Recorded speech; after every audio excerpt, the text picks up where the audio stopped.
Welcome back to another edition of the Rodcast. It is a Tuesday edition of the Rodcast. Great show planned for you. We do have the names of the attendees of SEC Media Days for the Longhorns be coming up.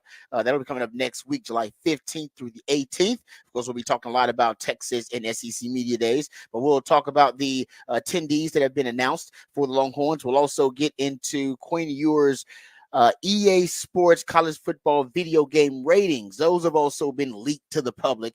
So we'll discuss that as well coming up on the show. CeeDee Lamb had something to say, had an announcement via social media about his contract status. We'll dive into that coming up later on the show. Also, there's a discussion happening about the U.S. Men's national team, the basketball team, and who's going to be on the starting lineup, in that starting lineup for the upcoming Olympics. We'll discuss it and talk about it. We have some sound from Anthony Edwards, who's discussing his role with the upcoming Olympic team. So we'll get into that.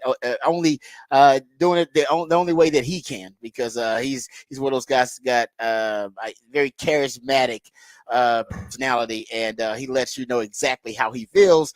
So we'll get into that audio too coming up next hour. Also, Daniel Jeremiah, he is doing his way too early scouting evaluations for the 2025 draft, and he's on Quinn Ewers at the moment. So we'll give you some of the details and nuggets from his scouting evaluation. It's up at NFL.com. So we'll dive into that coming up a little bit later on in the show. There are also some SEC trends I want to identify. Will the Aggies potentially be one of the better passing attack, potentially the best passing attack that Texas will face this upcoming season? We'll dive into that. We'll talk about it coming up a little bit later on the show. We'll go behind the burnt orange curtain. We got Rod's rant of the day. We got your usual favorites. Who said that? We got off the record coming up a little bit later on the show. We also have what the facts, what the stats coming up. And we also have your topic for the big fat poll of the day. We are loaded as always. So let's not waste any time. Before we dive into it, let's introduce you to the rest of the crew because he's one of the hardest working members of the ARN family. He's got a hustler spirit, period. Not sure what he's paid, but I'm pretty damn sure this man is underpaid. Ain't no 401k for this hustler, and he's a hustle man of many talents. It's our friend, co-host, and neighbor. It's Patrick Davis, y'all. What's going on, Patrick? How you doing, brother? Doing good. Rolling in on a Tuesday morning, ready to kick things off. It is I'm glad we're not at Big 12 Media Days. I heard it is 120 degrees is the high in Las Vegas. Ooh. Yeah, that's tough. It's Vegas, though. It is. You can deal with it in Vegas, because there's always some casino to walk in and out of, so you're all right. Yeah, but I like the time that I've been to Big 12 Media Days. There's not a ton of downtime in the day, and then we have to wake up at early to do the show. There's not a ton of time to go enjoy Vegas, I don't think. There is. I mean, it's over at like 3 or 4 o'clock. I mean, what are you doing? What are you doing for the rest of the day? You don't enjoy it. Trust me, a lot of people after like 4 or 5 o'clock, they will go gamble and they will party until the morning hits. Oh yeah, so you're just a rational, sensible human being who cares about your work and what you do the next day. So you want to get some rest. You go in your hotel room and watch TV. Some people will go just gamble and party at the tables. I'm not kind of those people. I don't like to gamble that much. But I know people that do in Vegas. Oh yes, so we'll be able to see some of the questions, some raspy voice out there, and yeah. Oh man, it's Vegas. Some people have been kind of waiting on this trip too, because they, some of the media members, they don't get a chance to get away. Vegas for how long is it? Big 12 Media Days? 2 days? Is it 2 days? I mean, actually, it might be 3 days now because so many teams. It was so many teams. Yeah, I mean it. Right? They got they may be 3, because I know SEC is 3, right? 15, 16. I think it's actually maybe. I think it's 4 for Big 12, right? Yeah, it's 4 for SEC. Yeah, so you might be. It's probably 3. It's probably 3 actually. We don't keep up with the Big 12 that much, but trust me, man, it's gonna be a lot of partying for those folks in Big 12 Media Days. Happy for them, because I can only handle Vegas for about 2 days, and I'm done with it anyway. Yeah, well, I mean, you get Deion Sanders and Las Vegas. It'll be a fun time out there. That's gonna be fun. Yeah, I forgot about that. Forgot about Deion. What's Deion gonna do at Big 12 Media Days? His first. He definitely got something planned, right? He's gonna come out with like a band or something.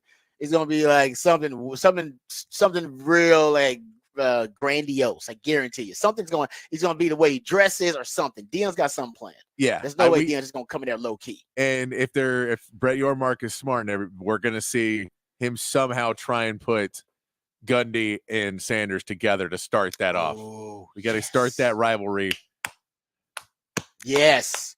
Oh, you couldn't get more best, especially going into an election season. That's the rivalry you want. that going into election season, that is the perfect rivalry for you right now. You're right. You dial that one up, Brett. You're on mark. And try somehow to see if you can get Dion or Shador to want to perform at Big 12 Media, because they both have rap something tells songs me Dion's now. not going to perform, but Shador I Shador can see. might. Yeah, he might. I don't know who's asking for that, but he might. Nobody's asking for it.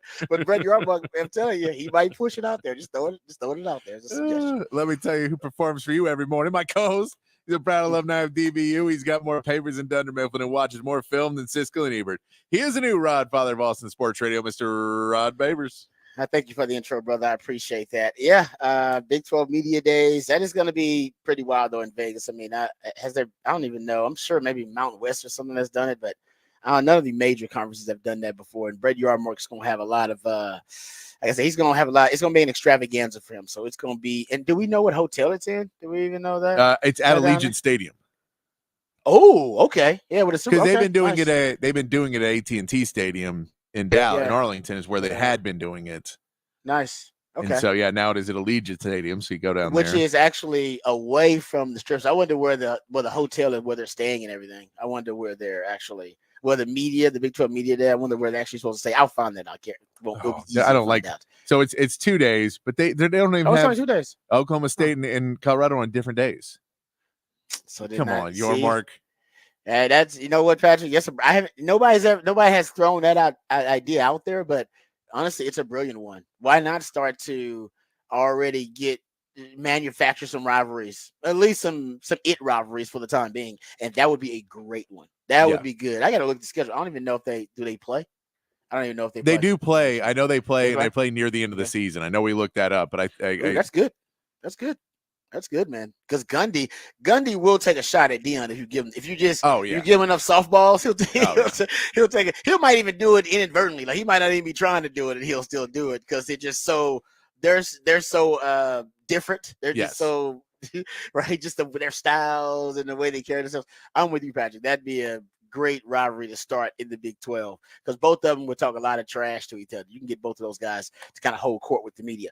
All right. Speaking of the media, we will discuss the Longhorns and their SEC Media Day attendees. Those have been announced. We'll also dive into Quinn Ewers' EA Sports video game ratings overall because some of those have been leaked because they're doing some showcase because I think video game comes out maybe in like a week, maybe 10 days, something like that. So they're doing some of these social media showcases to give you some of the details about the video game. And I think they had Michigan and Texas playing in one of these previews. And so you got a chance to see Quinn Ewers and you got a chance to see some of the ratings and stuff. So we'll get into that here coming up in the first segment. We'll also go behind the burnt orange curtain. Next segment, discuss that Daniel Jeremiah scouting evaluation of Quinn Ewers because I think the NFL scouts,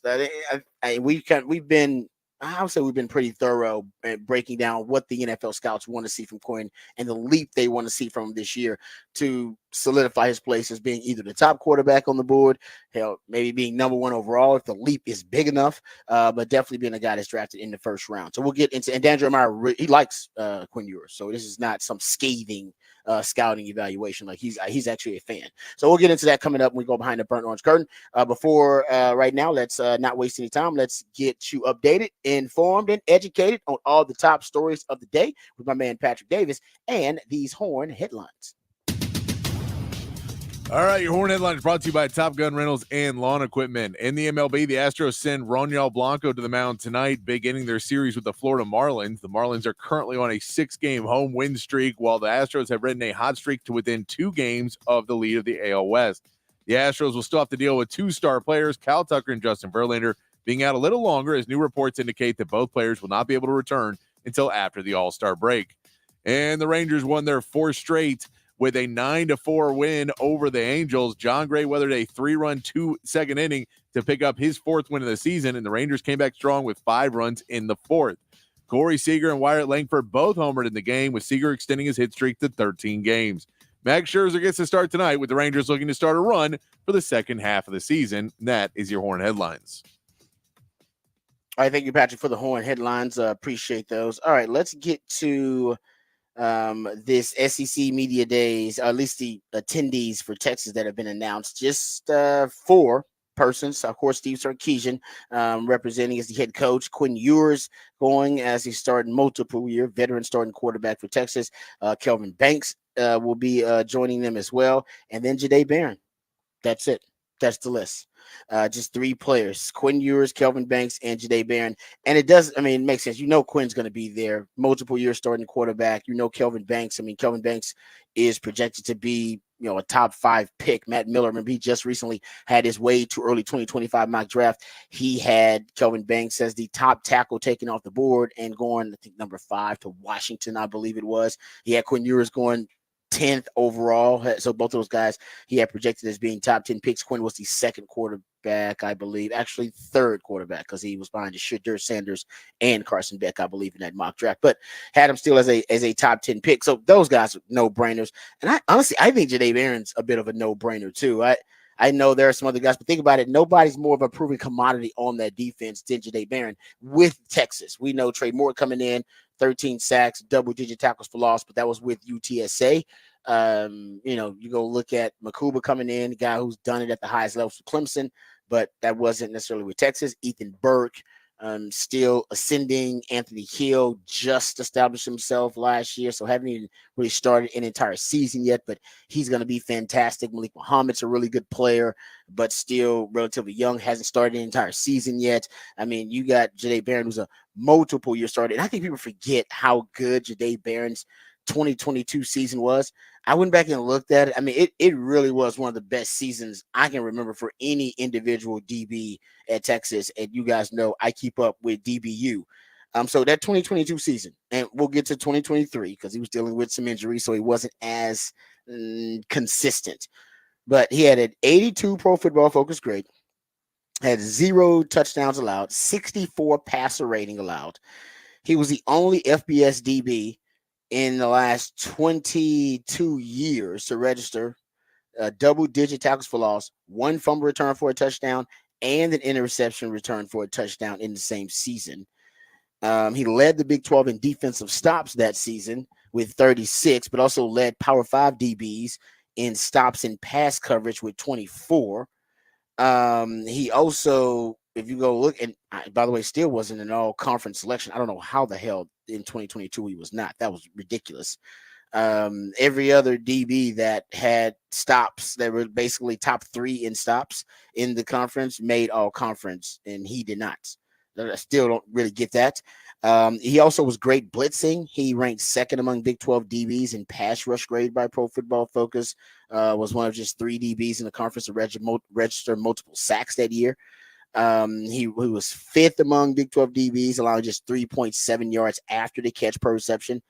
He led all Power 5 defensive backs in yards per catch in coverage that season at 5.6. You go look at him overall, he was the only Power 5 DB that was targeted more than 40 times in slot coverage and allowed fewer than 5 yards after the catch per reception. Also 0 touchdowns. And he led, if you go look at it, he led in yards per catch in pass coverage among Power 5 DBs. And my favorite stat, because I found this one individually, he's 11.5 tackles for loss. I thought that was a really high number for a defensive back, and I was right. Last time at Texas, we had a DB have that many tackles for loss in a season. You had to go back to 1978 before Rod B was even born. Ricky Churchman did it. That's how rare it is, Patrick, to have a DB get that many tackles for loss.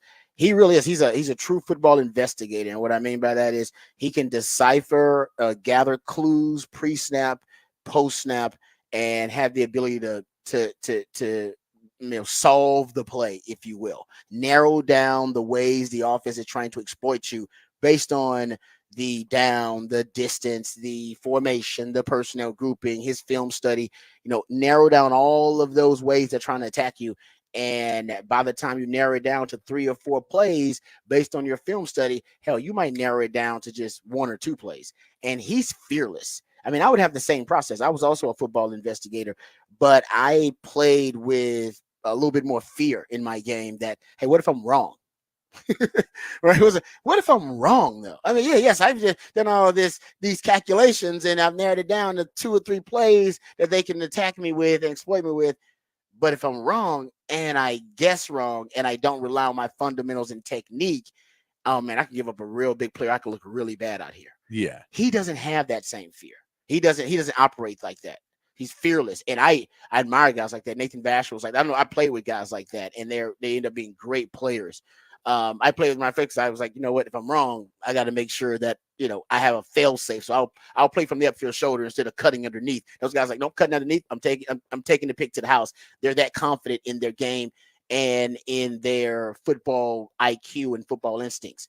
I probably was not as confident, a little bit more insecure. But that's why he was able to. That's why those wide receiver screens and those quick game hitters and the smoke screens that he has to deal with, he can tackle them behind the line of scrimmage really quickly because there's no indecision in his game. He's not thinking about what if I'm wrong. He acts quickly. But then you translate that to 2023 and what did teams do to him toward the end of the year?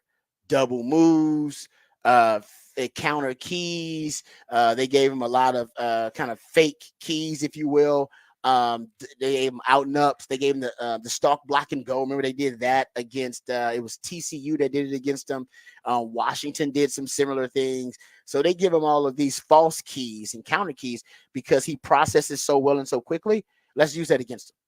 He's processing. So he plays with no fear at all. Okay, let's use it against him. Let's give him the red meat that he wants. And then when he attacks it, that'll be a false key, or we'll have a double move or an out and up or a stalk block and go. And that's what they did to him last year. And I think this year he'll evolve his game. Well, he'll have a little bit of caution, just a bit, not too much, not to make him like Rod B. All right, but to just a little bit of caution so that, or at least play with better fundamentals and technique. That way it'll safeguard you against some of those false keys and double moves and things like that, like playing on the upfield shoulder or playing with more eye discipline, things like that. And I think he'll learn that lesson too and be a great player this year. He should be continuing to be an all-conference defender, in my opinion. Yeah, and I think too, when you talk about bringing him to SEC Media Days, you're talking about bringing the culture bears. We've already talked about, you've lost a lot of guys that you felt were your culture bears at Texas and Jay Witt and guys like that. So if we say that you want Kelvin Banks to take that role now as a third-year starter, you want him to take the role on the offensive line of being one of the culture bearers for Texas. Quinn has to be as a starting quarterback. And you say on the defense, who do we have that's still here that we've lost some guys that were part of that? Now, Jahdae Barron, you came back for another season. You're now part of that, veteran leadership on the team. I think Sark, who is a very big proponent of his culture, wanted to bring the culture bearers and not necessarily the guys that have not quite earned that role yet. Some of the younger guys where you could say you could bring a Manny Muhammad or a Anthony Hill or somebody like that who's an up-and-comer, but you don't say, well, in your second season, we think you're going to be one of our big culture bearers, so you're going to take those guys like Jahdae Barron, who came back for another season, give him the opportunity, and show the student athletes who do come back for another season. Well, we'll go put you in the spotlight and go to SEC Media Days too, if you do make that decision to come back for one more year. Yeah, no, you're right about that. And I love what you said about, Sark looking at him as one of those guys who epitomizes the culture as a culture bearer, because you go look at last year, right? I don't think he was as consistent as he was in 2022. I just gave you those stats about 2022 and how great he was. But he was still really good. Dealt with some injuries, but I think Sark admires him because for two examples. That Bama game, he makes the first big play in the Bama game. Yep. First big play. On the road, big game. We don't know how good this team is going to be. He made the first big play. And it was one of those fearless plays that I talk about. I even got the quote from him here talking about that interception he got in the Alabama game. Now, basically, there were on the drive where he gets the interception, a few plays before that, 4 plays before that, Jalen Milroe is reading Jahdae Barron on a route concept.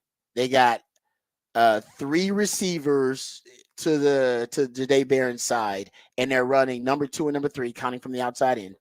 Number 2 and number 3 run out cuts. Number 1 runs a 9 route, just running his defensive back off to clear space. And Jalen Murrow is reading Jade Barron. Jade Barron drops back, then he's either going to throw, if he drifts back with that 9 route, right? If he drifts back, he is going to throw the underneath route, which is either that quick out to number 3, or he's going to throw a shallow crosser from a receiver coming from the other side of the field. And that's exactly what he did. He was reading Jade. Jade dropped back, drifted back into coverage, and he decided to throw the underneath shallow crosser. Jade Barron actually talked about this in the post game.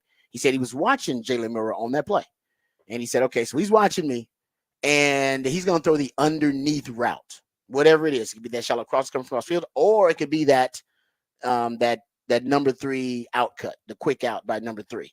He's going to throw it if I drift back. If I take number 2 and I'm really aggressive on that out cut, he is probably going to pull it and he's going to throw it behind me." Right, he's going to take that one-on-one behind me because he's going to assume he's got man-to-man coverage. So Jade Barron said he baited him on that play. Said he faked like he was going to drift back into coverage, and he knew that Jalen Murrow's read was, hey, if he drifts back, throw the underneath route. So he said he drifted back, and he changed his alignment. He said he was outside leverage the first time he recognized it, and then he drifted a step and a half inside just to give himself a little bit more space. And he said, he basically had decided, like, and I told you guys, I operated with a little bit more fear. He had already decided, I'm jumping it.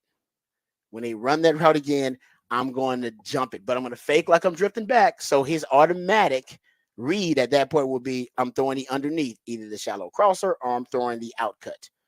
And that's where Jade Barron got the interception. The quote he said was, yeah, I kind of baited him. Barron admitted. He said, basically, I was watching film, and he said during that week, I jotted down steal in my notebook with that particular concept. He said watching it before the game. He said watching their film on the week prior.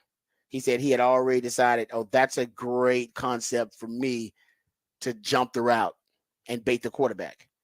He said, yeah, I kind of baited him.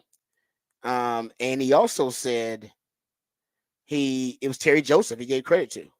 He said, we watched film throughout the whole week. I showed him what plays I wanted to make and stuff like that. But I remember vividly, we were in the hotel and he just tapped me and he was like, let me show you something again. And he reminded me of this play. And it was a play Oklahoma State ran, and they ran it versus Jalen Gilbo. And he said, we will get this play one time. And I remember it vividly. And he said, we kind of got that play. So he's talking about being a football investigator, being able to decipher these clues. This is a guy I think he's a next level guy that can play, of course, at the NFL level. But for Texas this year, they really should try to showcase his versatility, even out that other corner position where you're not sure what you're going to get with Javion Cole, not sure what you're going to get with Gavin Holmes. If you like Jalen Gilbo more than you like, those other two corners, you can put Jalen Gilbo at the nickel, move Jade Barron out the corner. I remember even Gary Patterson saying he thinks he can play safety if need be. So that I just think we start looking at Jade Barron's overall game. I think it's a little bit underrated, underappreciated, but not from Sark. And by the way, remember that U of H game? He essentially wins that U of H game for you. Remember, he's hurt. He doesn't play in the first half because he's hurt. They don't anticipate him playing. I think Ryan Watts was out for that game too. And he comes in the second half and gets you a PBU on 4th down to save the game for you in the goal line stand. After missing the first half, I think he did warm-ups, but missed the first half, and they thought, nah, we don't need him. Texas was up by 21 points in that game. Thought they were going to win. This guy who was in, street clothes decides to put the cape on, put the uniform on and go, all right, I got to go help my team win the game. That's why Sark loves him. That's why, because he could have stayed out. He could have been like, nah, I'm good.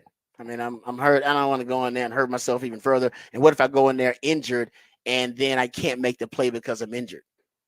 And then I make myself look even worse, drop my draft stock. So they wasn't worried about any of that.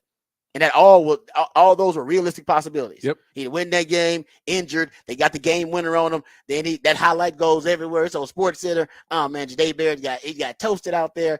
Draft stock drops a little bit. People start hating on him for that. Then his confidence drops. That could have gone all types of wrong for him. That wasn't his concern. His concern was my team needs me. Period. I'm the best option.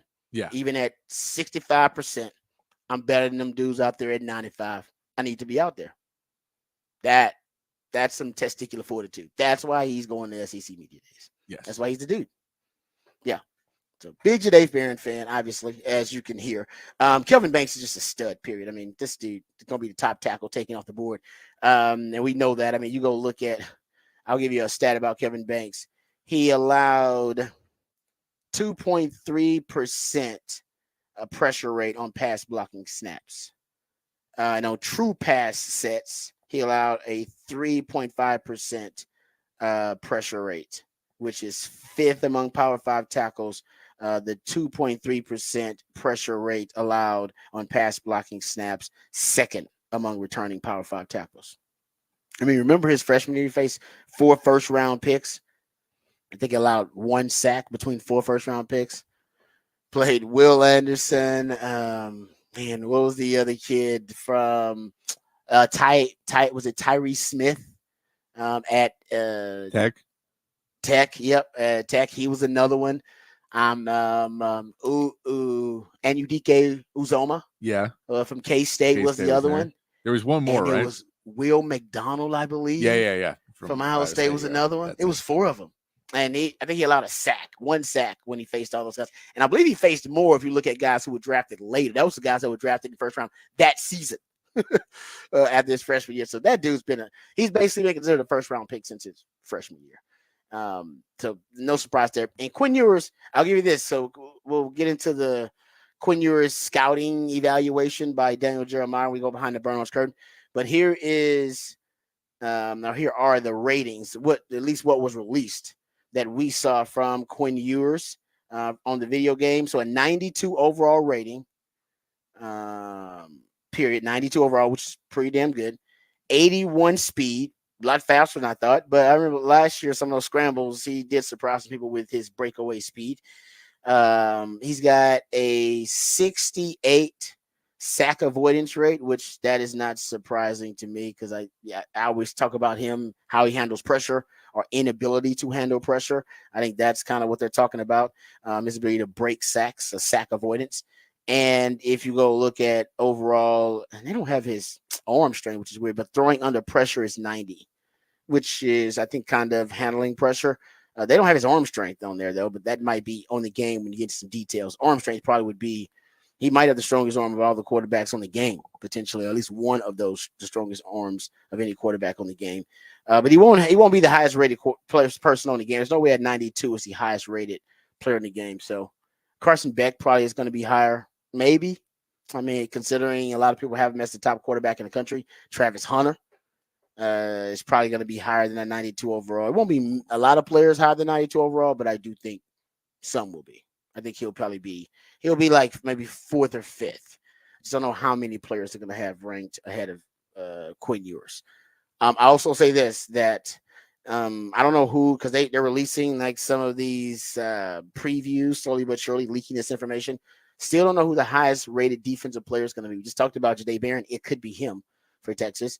It could be an Anthony Hill. It could be how they could love Trey Moore coming in after having double-digit sacks last year at UTSA. It could be him.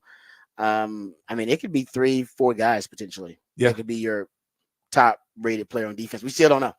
Still have no idea who that's going to be.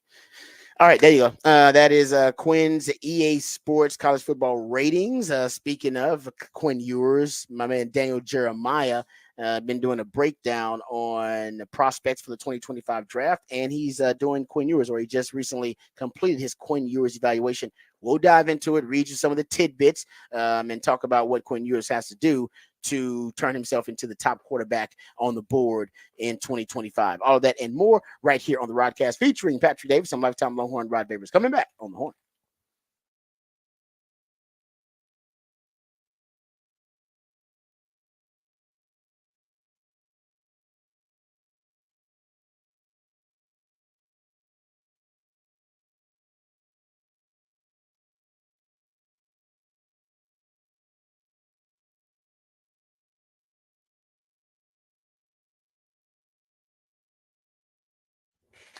Hey, what's up, folks? Lifetime Longhorn Rod Babers here. The first time I got a chance to visit Dr. Eckert and his wonderful team, I walked into the office and I saw a lady crying, and she actually had tears going down her face. And I thought to myself, see, this is why I don't like going to the dentist.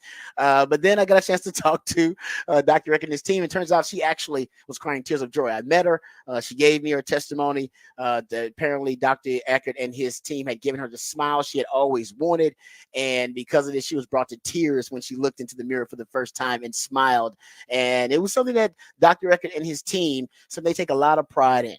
They know that a great smile and a confident smile can truly change your life, and they do want to change your life for the better. So yes, tears of joy at the dentist's office, it happens, but only at Dr. Eckert's office. And right now, he can do the same thing for you and give you a brand new smile in just one day, permanently secured to your dental implants. No time spent without teeth. You'll get temporary fixtures first until they complete your permanent smile, but then you're going to smile again and eat freely without pain or discomfort. It's a lifelike permanent solution. So if you've been told your teeth need to be replaced, or that you have to have dentures, or you already have dentures, learn about this revolutionary alternative to dentures. It's a brand new smile in just one day. It's a complimentary consultation. So you got nothing to lose, but you have so much to gain, because the quality of your smile can truly affect the quality of your life. And Dr. Eckert wants you to have a great quality of life. So give him a call today. Don't waste any time. 512-345-3166. Now, it could be something as, as something as big and something that's life changing as changing your smile, but it could be something routine and something something like a checkup or something like a teeth cleaning. That's what I've been to Dr. Eckert for several times. Actually, I went there initially to get my teeth cleaned and for a routine checkup, and they found that my wisdom teeth were actually growing in sideways at the time. So it was a bit of a serious issue, but they acted quickly. They made sure I was informed about the entire process. They made sure I was educated about the process and comfortable with the entire process. Had the procedure done, had all my wisdom teeth removed. I was back at work within a couple of days, and my dental health and dental hygiene have never been better, thanks to Dr. Eck and his team. So, and maybe for you, it's something very serious. Maybe it's something routine, general dentistry, teeth whitening, dentures, porcelain crowns, veneers, dental implants, full mouth reconstruction, even root canal therapy, whatever it takes to ensure you're getting the best quality dental care available. That's what Dr. Eckert and his team are all about. So give them a call, 512-345-3166, or visit dreckert.com, DRUECKERT.com.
All right, welcome back to the Rodcast. Time to get into some Texas football conversation behind the burnt orange curtain here. So, Daniel Jeremiah, He does scouting draft prep for NFL.com, and he's doing prospects for the 2025 draft. And he was recently evaluating Quinn Ewers. So here is some of the tidbits. I won't read the whole thing to you, but here's what he liked. He said, "What I like. I love Ewers' urgency and tempo in the pocket. He has very quick feet as he sets up, and he can slide laterally or climb vertically to avoid free rushers. He has a quick 3/4 release point, and the ball really pops out of his hand without much strain or effort. He throws with anticipation in the middle of the field. He loves throwing dig routes, and he can generate plenty of velocity to fit throws into tight windows. He excels on run pass options because of his quick hands and decision making. He threw some beautiful deep balls against Alabama last season, but there were times in other games I studied when he put a little too much air under the deep ball, allowing defenders time to recover. All right, where he needs to improve, he says, I love how quickly Ewers sees the field, but there are times where his feet can be late to marry his eyes, which impacts his accuracy. For example, he'll start a read to the right, quickly get his eyes back to the middle of the field, and deliver the ball before aligning his feet in that direction. He overcomes it occasionally, but it should be an area of focus as he embarks on the 2024 season. He also has a bad habit of unnecessarily fading away and falling off some throws. Fortunately, he possesses the arm strength to get away with it at Texas, but that will be a risky proposition at the next level where the speed drastically increases. He said his biggest takeaway is that he doesn't know why Ewers hasn't generated more early excitement and buzz. He said, I was very impressed with his skill set. His performance in Alabama last season should have answered any questions about his viability as a top NFL prospect. So he says, he basically he said, I believe Ewers allows creative play designers and play callers plenty to get excited about. He can make every throw from the pocket. He's accurate on the move and can take the free yards that are offered in the run game. So there you go. He likes Quinn Ewers. He said he can't wait to watch him play at Texas A&M because of how hostile the environment is. And let me know if this sounds familiar. This is Daniel Jeremiah of NFL.com. He says, it's tough to top Texas, Oklahoma, but I do believe this matchup will eclipse it this fall. Let's go. Yeah. Who's told you that before? I've been saying that all year. I was like, no, this season, Texas A&M will be bigger than Texas OU. Only for one season. Only for this season while they're rekindling the rivalry. So Paul Feinbaum said it'll be the biggest game in the SEC this year. So I'm not the only one. I'm just going off the feels and the vibes. All right, but getting back to Quinn Ewers. And, one thing he brings up here is something that Sark actually intentionally emphasizes in quarterback evaluation, which is quick hands. He brings up the quick hands. More and more of the teams in the NFL are going to RPOs and running more RPOs. And if you're going to have an RPO-based offense, you need a quarterback that can manipulate the mesh point and a quarterback that is great, pretty much with sleight of hand, which is what your RPO game is, and that can make off-platform throws from weird, strange angles, which you're going to have to do constantly when you're running RPOs, and Quinn can do that. Matter of fact, he does it masterfully. He brings up that sometimes that Quinn was a little strong on some of the deep balls, a little long on some of the deep balls. Quinn's deep ball, his deep ball issues, because he's not a natural deep ball thrower. I don't think he's naturally great at it. I do think he's improved and gotten much better at it. But there was a reignited narrative about how bad his deep ball is or was after the draft. Oh, not after the draft, but after the combine. After the combine, after A.D. Mitchell ran a great time, Xavier Worthy ran a great time, there was a lot of people that went back down the rabbit hole, went back to the film to go watch, and some of the analytics and metrics to go watch and track Quinn Ewers' success or lack thereof with the deep ball. And so they found all these really ugly numbers to show that he's not a great deep ball thrower, but he has improved. The ugliest number will be that Xavier Worthy had a 22.4% off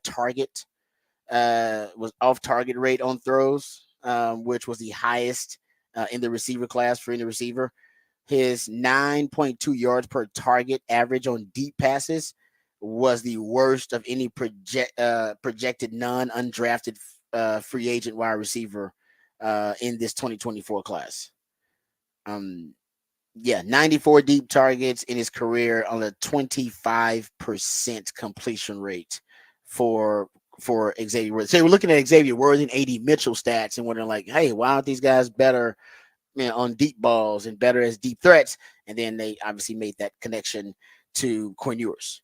But I will say this: Quinn Ewers' last 7 starts, because at one point, like I say, he's not a natural deep ball thrower. The last 7 starts, 20+ yard passes, 43% completion percentage, 14.8 yards per attempt, only off target on 25% of those throws, with a 92 QBR.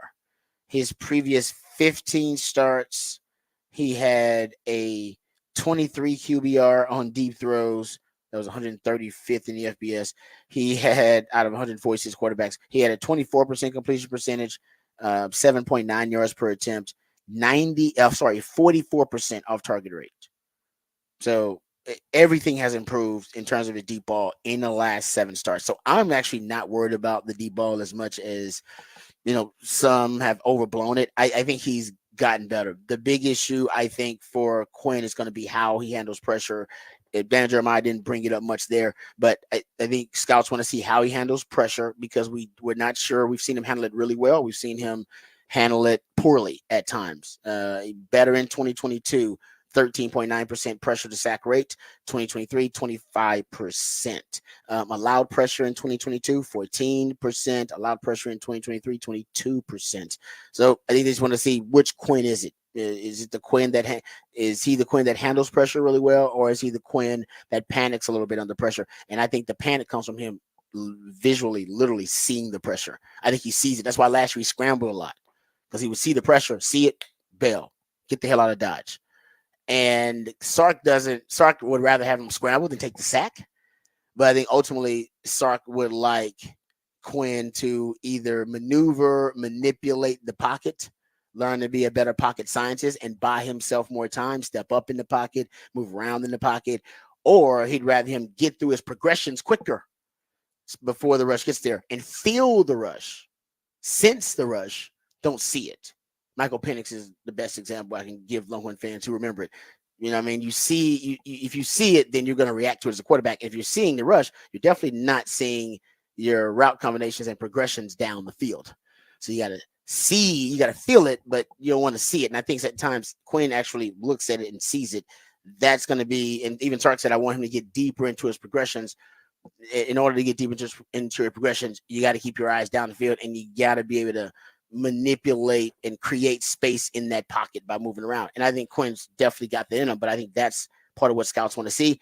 They also want to see him in more straight drop back situations. That's not his fault. That's Sark.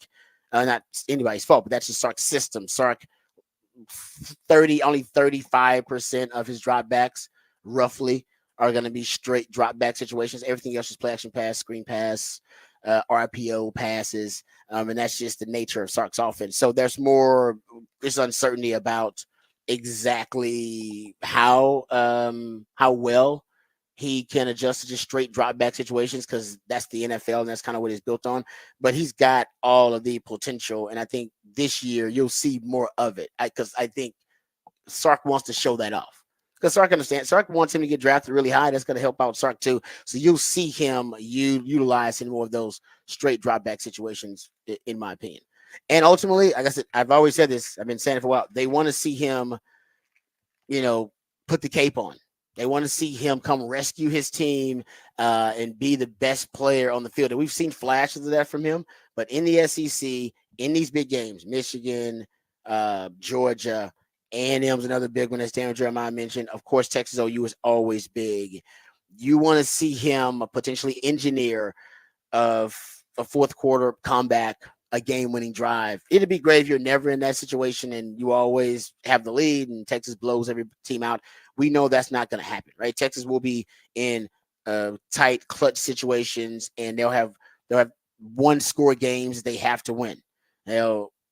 Last year Texas was 3-2 in one-score games. You're gonna have the same situation. There'll be 5 or 6 games that'll kind of come down to that, and you'd like the difference and the great equalizer to be Quinn and his poise and his clutch gene. He's 6-5 in game-winning drive and fourth quarter comeback opportunities, which, by the way, is definitely a respectable record. But when he gets those opportunities this year, I'd like to see him be 3-0 in those situations. That's when scouts will say he can put the cape on. If you can put the cape on, come rescue your team, be Superman, then if you got that capability, then they'll potentially draft you number one overall. Like you could leapfrog Carson Beck. That's why Shadir Sanders, they believe that he's got that ability because he can take a Colorado program and, basically make them overachieve or put that team on his shoulders and win big games and, have that clutch gene, game winning drives and fourth quarter comeback. So I think this year that'll be the separator for Quinn on top of improving on all the things the scouts want you to see improve on. But they want to see him in those clutch situations rise to the occasion, which I think he's done a good job of. They want to see it even more. I think that's going to be the next step for him. He's six, like I said, 6-5 in game winning drive and fourth quarter comeback opportunity. Which, by the way, like I said, if you want to compare that to NFL guys, most NFL players, quarterbacks in that situation, they're below 500 in their win percentage. It's a tough situation for a quarterback to even to win even more than your fair share in game-winning drive and fourth quarter comeback opportunities.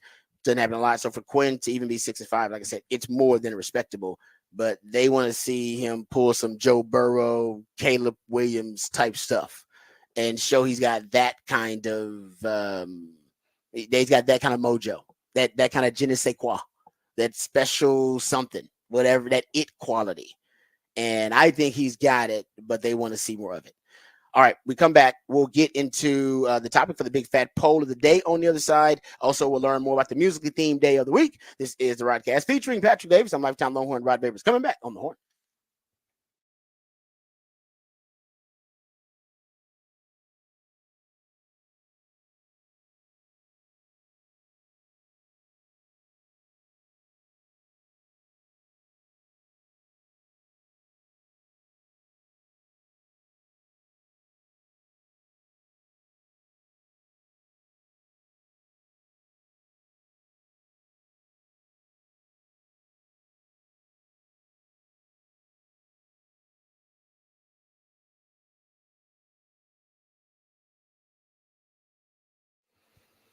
Hey, what's up, folks? Lifetime Longhorn Rod Babers here. Even with the traffic, Austin is still one of the best cities in the country. That's why it's one of the fastest growing cities in the country, which doesn't help the traffic, but that's okay. As the city continues to grow and thrive, so do our friends over at Ironworkers Local Union 482. Many of the iconic landmarks we love in this city that make it so unique and so special were created and built by the skilled craftsmanship of Ironworkers Local 482, like the Pennybacker Bridge and DKR Stadium. The folks over at Ironworkers Local 482 don't just go to the office, they're the ones who build it. So if you're looking for an exciting employment opportunity, or you want a refreshing career change, or you want a new challenge, or you want to feel valued by your employer, you can become a valued member of this prestigious organization, Ironworkers Local 482, and right now is the perfect time to do it. They're hiring over 3,000 people for a huge project right here in Central Texas. They're offering competitive wages, competitive benefits. They're offering a pension plan. They even offer training for unskilled labor through their apprenticeship program. So what are you waiting for? Right now is a great time to become a member of Ironworkers Local 482 and take pride in the type of teamwork and craftsmanship that help shape the future of our great city. So maximize your potential today and accept the challenge of being the best version of yourself. Simply go online and apply at ironworkers482.org. That's ironworkers482.org.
Back here on the Rodcast on a Tuesday morning. That means it's a top of the charts Tuesday where I'll play you songs that reach number one this day in history. Starting it out with some of the Association songs called Windy.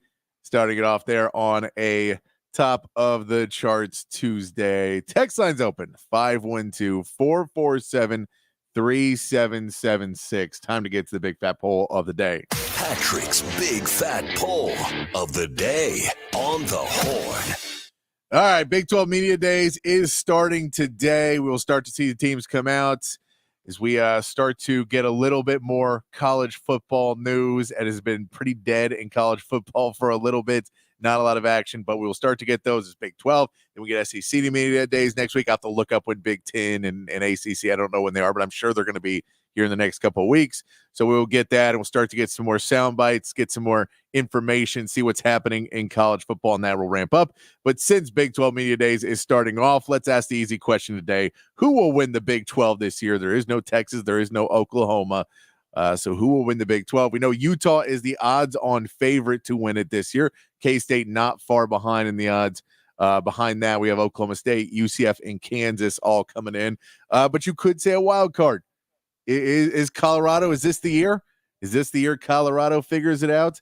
Is there a team in the Big 12 that you think can all of a sudden put it together? Does Texas Tech take over and feel that they've got things going with Joey McGuire? Now, what team do you think wins the Big 12 this season? I'm going Utah or Oklahoma State. I think it's going to be those two. Those are my two. Yeah, I mean, Utah's really good if they can stay healthy. They didn't stay healthy at all last year. We know Cam Rising, too, playing in his 75th season. But he's had the injury, so he's not been able to play. But he comes back. If Cam Rising plays, he's probably the best quarterback in the Big 12.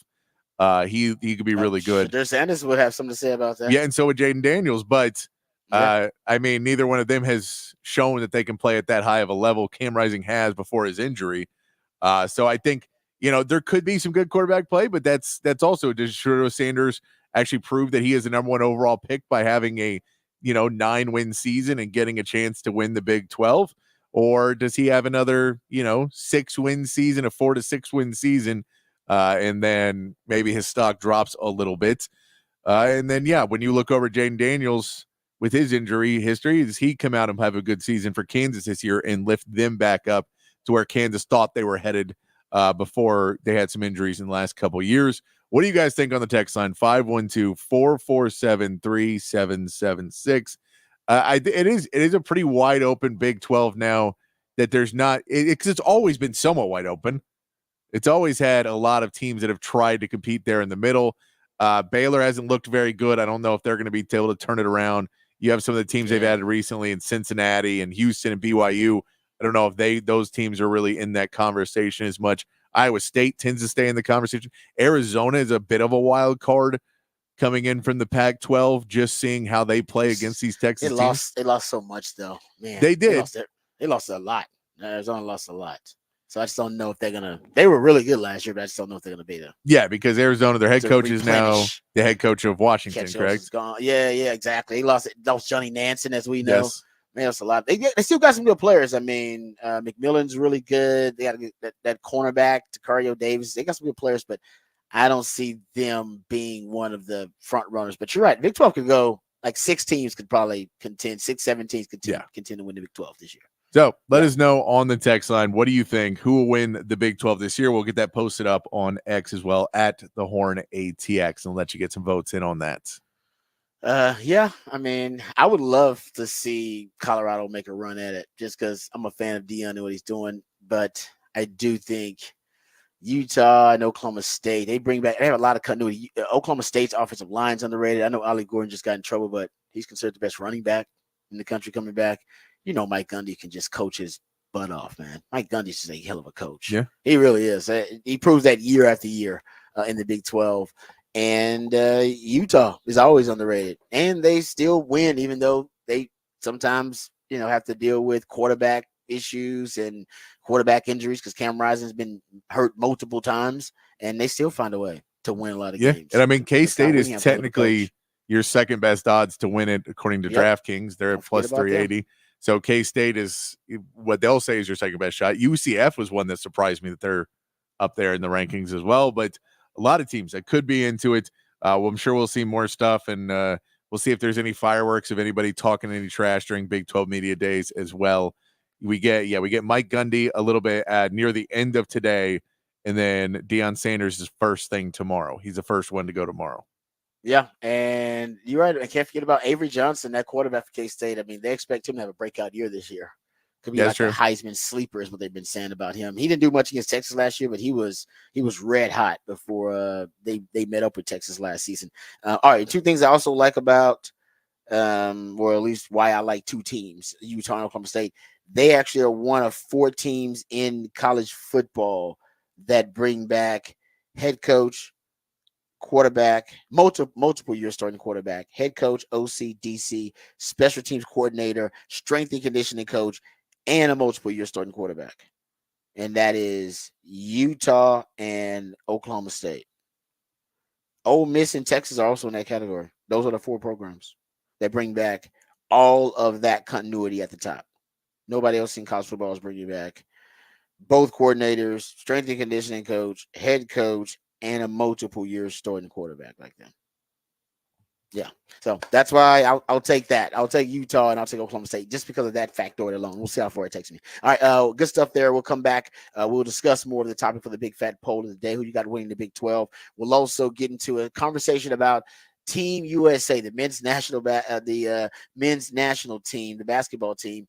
There's a conversation about who's going to be the starting 5 for them. I'm going to get my man Patrick's thoughts about that because there's a bit of a battle happening between the old regime and the new regime. We'll see who's going to win out here. All of that and more when we come back. This is the Rodcast featuring Patrick Davis on Lifetime Longhorn Rod Favors. Coming back on the Horn.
All right, welcome back to the Rodcast. Top of the charts Tuesday, right here on the Rodcast. My man Patrick Davis, our co-host, coming up with all the musically themed days of the week, including a top of the charts Tuesday when he plays jams that reach the top of the Billboard charts on this day in history. And so we appreciate all of the hard work my man Patrick puts in. Also, he comes up with the topic for the big fat poll of the day, which will get posted on the X account for you at the Horn ATX here. But Patrick, let the folks know what the topic is for the big fat poll of the day. Big fat poll today. Who will win the Big 12 this year? It's good. I think it'd be good for the league if Colorado won it. I think the smart money for me would be on Utah or Oklahoma State right now. I could see K-State winning it too, just because if Avery Johnson has a big year, I could see them. But man, I like Chris Kleiman, but this kind of reincarnation of K-State, they lose games that you don't expect them to lose, though. I will admit that. This other than kind of the older K-State groups, this group will lose some games you don't expect them to lose. So they're not as clutch as some of the K-State teams were in the past. Hell, Texas kind of proved that, right? I mean, go look. The purple kryptonite used to be, something that Texas fans literally have to worry about. The purple kryptonite with K-State. That's what I started calling it that. And think about how Sark has performed against K-State. Hell, even Tom Herman had his share of success versus K-State, and it usually comes down to the wire. Right, it comes down to the wire. To hell, even the game this past season came down to a goal line stand. Remember Texas trying to beat them in 2021. That was a tight game. For Texas, because remember they didn't have any running back. Bijan was hurt. They kept running the Wildcat over and over again. Found a way to win that game. I think avoiding, I won't say what would have been the longest losing streak in like modern Texas football history. And K-State had Will Howard. They still had, a lot of their major players in that game, and still weren't able to beat. They're just not as clutch as they used to be, and I don't think they're going to be clutch in this version of the Big 12 either. They're good. No. They're good programming, good. There's not as clutch as the old K-State teams used to be. I know that because those K-State teams would beat Texas. No, and these newer versions can't do it. I am curious too in the new sense where there is no blue bloods. Let's put it that way. There's no one in there that is the common enemy anymore, where Texas and Oklahoma could be the common enemy a little bit more for everybody else to say, if we beat them, that's kind of the measuring stick, how these teams build their teams a little bit more based around themselves and what they're trying to build. I'm just curious to see what that league looks like. The ACC looks like, the Big Ten, the SEC, that's going to be one of those fun lines of college football this year, is watching how all these conferences kind of look a little bit different this year. And the Big 12 is very interesting. It's a lot of schools, and none of them are really that bad. But at the same part, there's none of them that are great either. It's like you just said with K-State.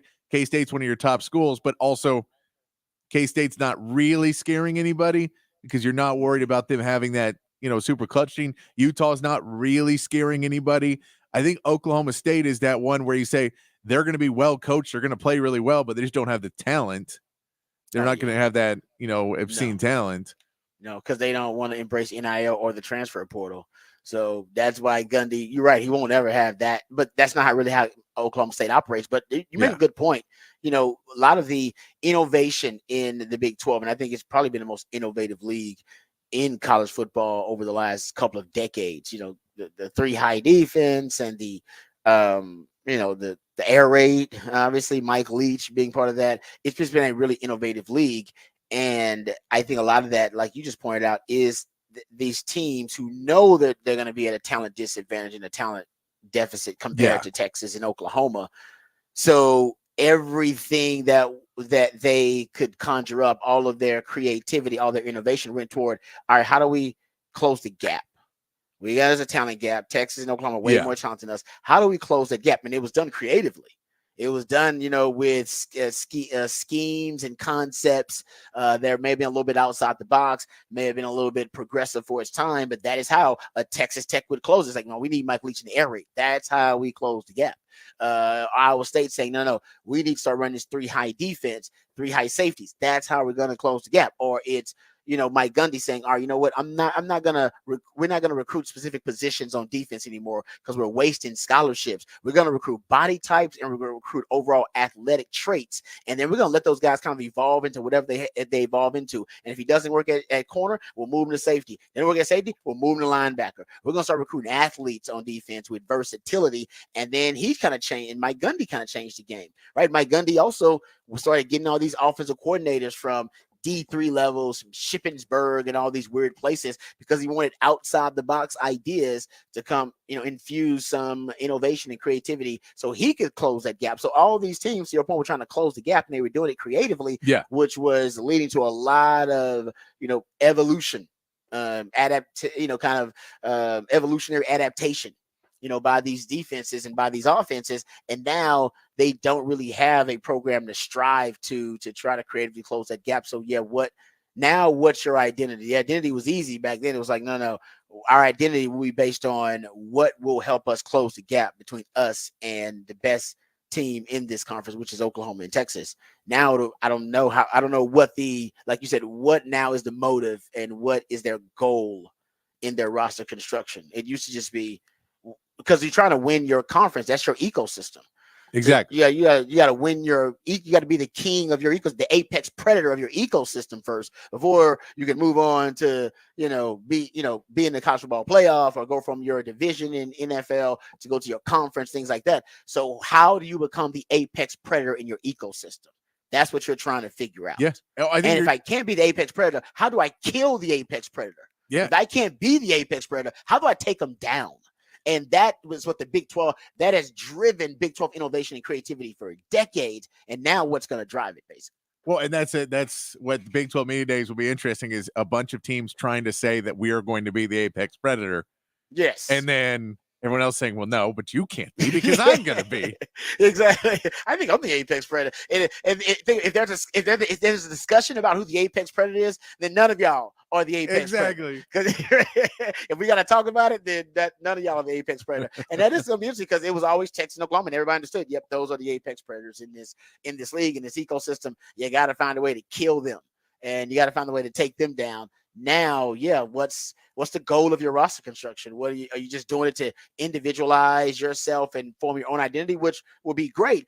But usually, even in the SEC, and every league kind of has those apex predators that the rest of the league is constructing their roster and constructing their philosophy to take down and to conquer.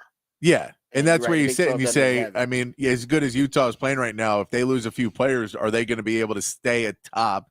And it doesn't feel like Utah is going to be that team to stay at top.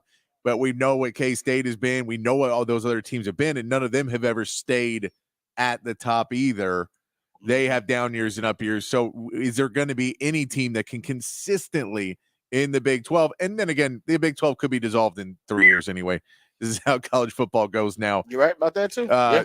So, but is there any team that can stay up there, or is this where everybody it is survival of the fittest? And you would now say it's about making it to the playoffs. It's about winning enough games to try and get to the playoffs. We don't care about our division or conference that much anymore. We understand where we're supposed to go, and it's all about the playoffs now. So we're going to go ahead and just try and win as many games as we can. We're building a roster to compete with the top. We're building conferences to compete with the Big Ten and the SEC. Yep. Yeah. No, it is. It really is a great conversation. And so if you got a different choice other than the ones that are listed, Patrick, for the topic for the Big Fat Poll today, who will win the Big 12 this year, just list it in the comments below. And I really want to see how many other teams are going to be listed, because I think you could make the argument for at least 4 teams. You probably can make the argument for more than that if you actually did some research, some deep dive research on the Big 12. I will admit I have not done that research as yet, and why would I? Because that's our old league. I'm doing research on the SEC. In fact, we'll get into some of that in Rod's Round of the Day. I got some SEC research I'm going to share with you guys. I'm doing research on Texas opponents. But Utah and Oklahoma State feel like the picks for me, but Avery Johnson going off for K-State makes them a front runner. And then Colorado. We don't know what the hell Colorado's roster looks like, because it's turned over like twice already since Deion has been there. But Deion can recruit. He can recruit. He's got more NIL, more NIL resources than they've had there ever. Now that Deion has really kind of brought the eyeballs and the headlines and all the media attention to Colorado. And so, they got a quarterback that's going to be potentially a first rounder. I think he will be a first rounder in Shedeur Sanders. So you can make the argument they got the best quarterback in that conference, and they got talent.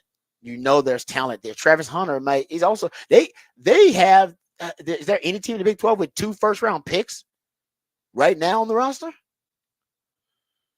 I don't know if there is. In the Big 12, I don't know if they're a team with 2. They got 2 of them. Travis Hunter and Shedeur Sanders. They're both probably going to be in top 20 picks. Anybody in Big 12 got that? No. That alone should put Colorado in the conversation to be a Big 12. Because Utah did last season if Cam Rising played. But that was when they had that tight end that was supposed to be really good. Yeah, they did have a really good tight end. And then Cam Rising. So they had some players that were Utah was supposed to be there, but didn't with the injuries and age now. Those players, you think they might fall out of the top, because once you get over a certain age, they're not looking at you as a top prospect as a quarterback anymore. No, because if you were a top prospect, you'd have left when you were younger. Well, then again, Bo Nix and Michael Penix Jr. proving that wrong this year, but that is true for the most part. You're right. That is proven that proved it wrong. But I will say they had just them they had to transfer so that they could go elsewhere to reach their ceiling. And Michael Penix had 3 injuries early in his career. Yeah. Usually guys who have that many injuries and guys who are that don't get drafted high. So I'm with you. Those guys were exception and not the rule. We'll see if that becomes a trend now. They want those older quarterbacks, but those guys were really old. Usually guys were that old. I mean, that's what we say. They're Trey Lance age, and Trey Lance has been around for a minute now. Exactly. No, I'm with you. So I don't know if that's an outlier. We'll see this draft if that's going to be more of a trend. But I think Cam Rising does have, you're right, that kind of potential as a quarterback. I just don't know if anybody else in the Big 12 has 2 first round guys, like guaranteed first round picks. So that's why Colorado should be in it. So good conversation there for the topic for the Big Fat Poll today. All right, let's get informed, educated, and updated on all the top stories of the day. And then we'll come back and we'll discuss CeeDee Lamb's message to the folks out there who want to know his status on his contract negotiations. And we'll discuss who will start for the U.S. national basketball team at the Olympics. Apparently, that's been a hot topic as well. And we'll get into Rod's rant of the day. All of that. Before we do, let's get the Horn headlines with my man, Patrick Davis. All right, your Horn headlines brought to you by Top Gun Rentals and Lawn Equipment. In the MLB, the Astros send Roniel Blanco to the mound tonight to beginning their series with the Florida Marlins. The Marlins are currently on a 6-game home win streak, while the Astros have ridden a hot streak to within 2 games of lead in the AL West. The Astros will still have to deal with 2 star players, Kyle Tucker and Justin Verlander, being out a little longer, as new reports indicate that both players will not be able to return until after the All-Star break. And the Rangers won their 4th straight with a 9-4 win over the Angels. John Gray weathered a 3-run second inning to pick up his 4th win of the season, as the Rangers came back strong with 5 runs in the 4th. Corey Seager and Wyatt Langford both homered in the game, with Seager extending his hit streak to 13 games. Max Scherzer gets to start tonight, with the Rangers looking to start a run for the second half of the season. And that is your Horn headlines. All right, thank you, Patrick, for the Horn headlines. Appreciate those. Quick, before we get into this basketball discussion, CeeDee Lamb tweeted this out. He was basically tweeting about his football camp. He's having a football camp July 9th, 10th, and the 20th are his camps. And he was answering some questions, and then people started asking about his contract. So he tweeted this out yesterday. I'm not speaking about any contract negotiations. If that's your questions, you'll get 0 answers from him. It's all about the kids. I'll say this about the CeeDee Lamb, and I was just looking at the Cowboys roster and who's basically in the last year of their contract, because we joke that basically everybody's in a contract year now for the Cowboys. It's a joke, but it's kind of the truth as well. Like, Dak Prescott is in the final year of his contract. All your quarterbacks are.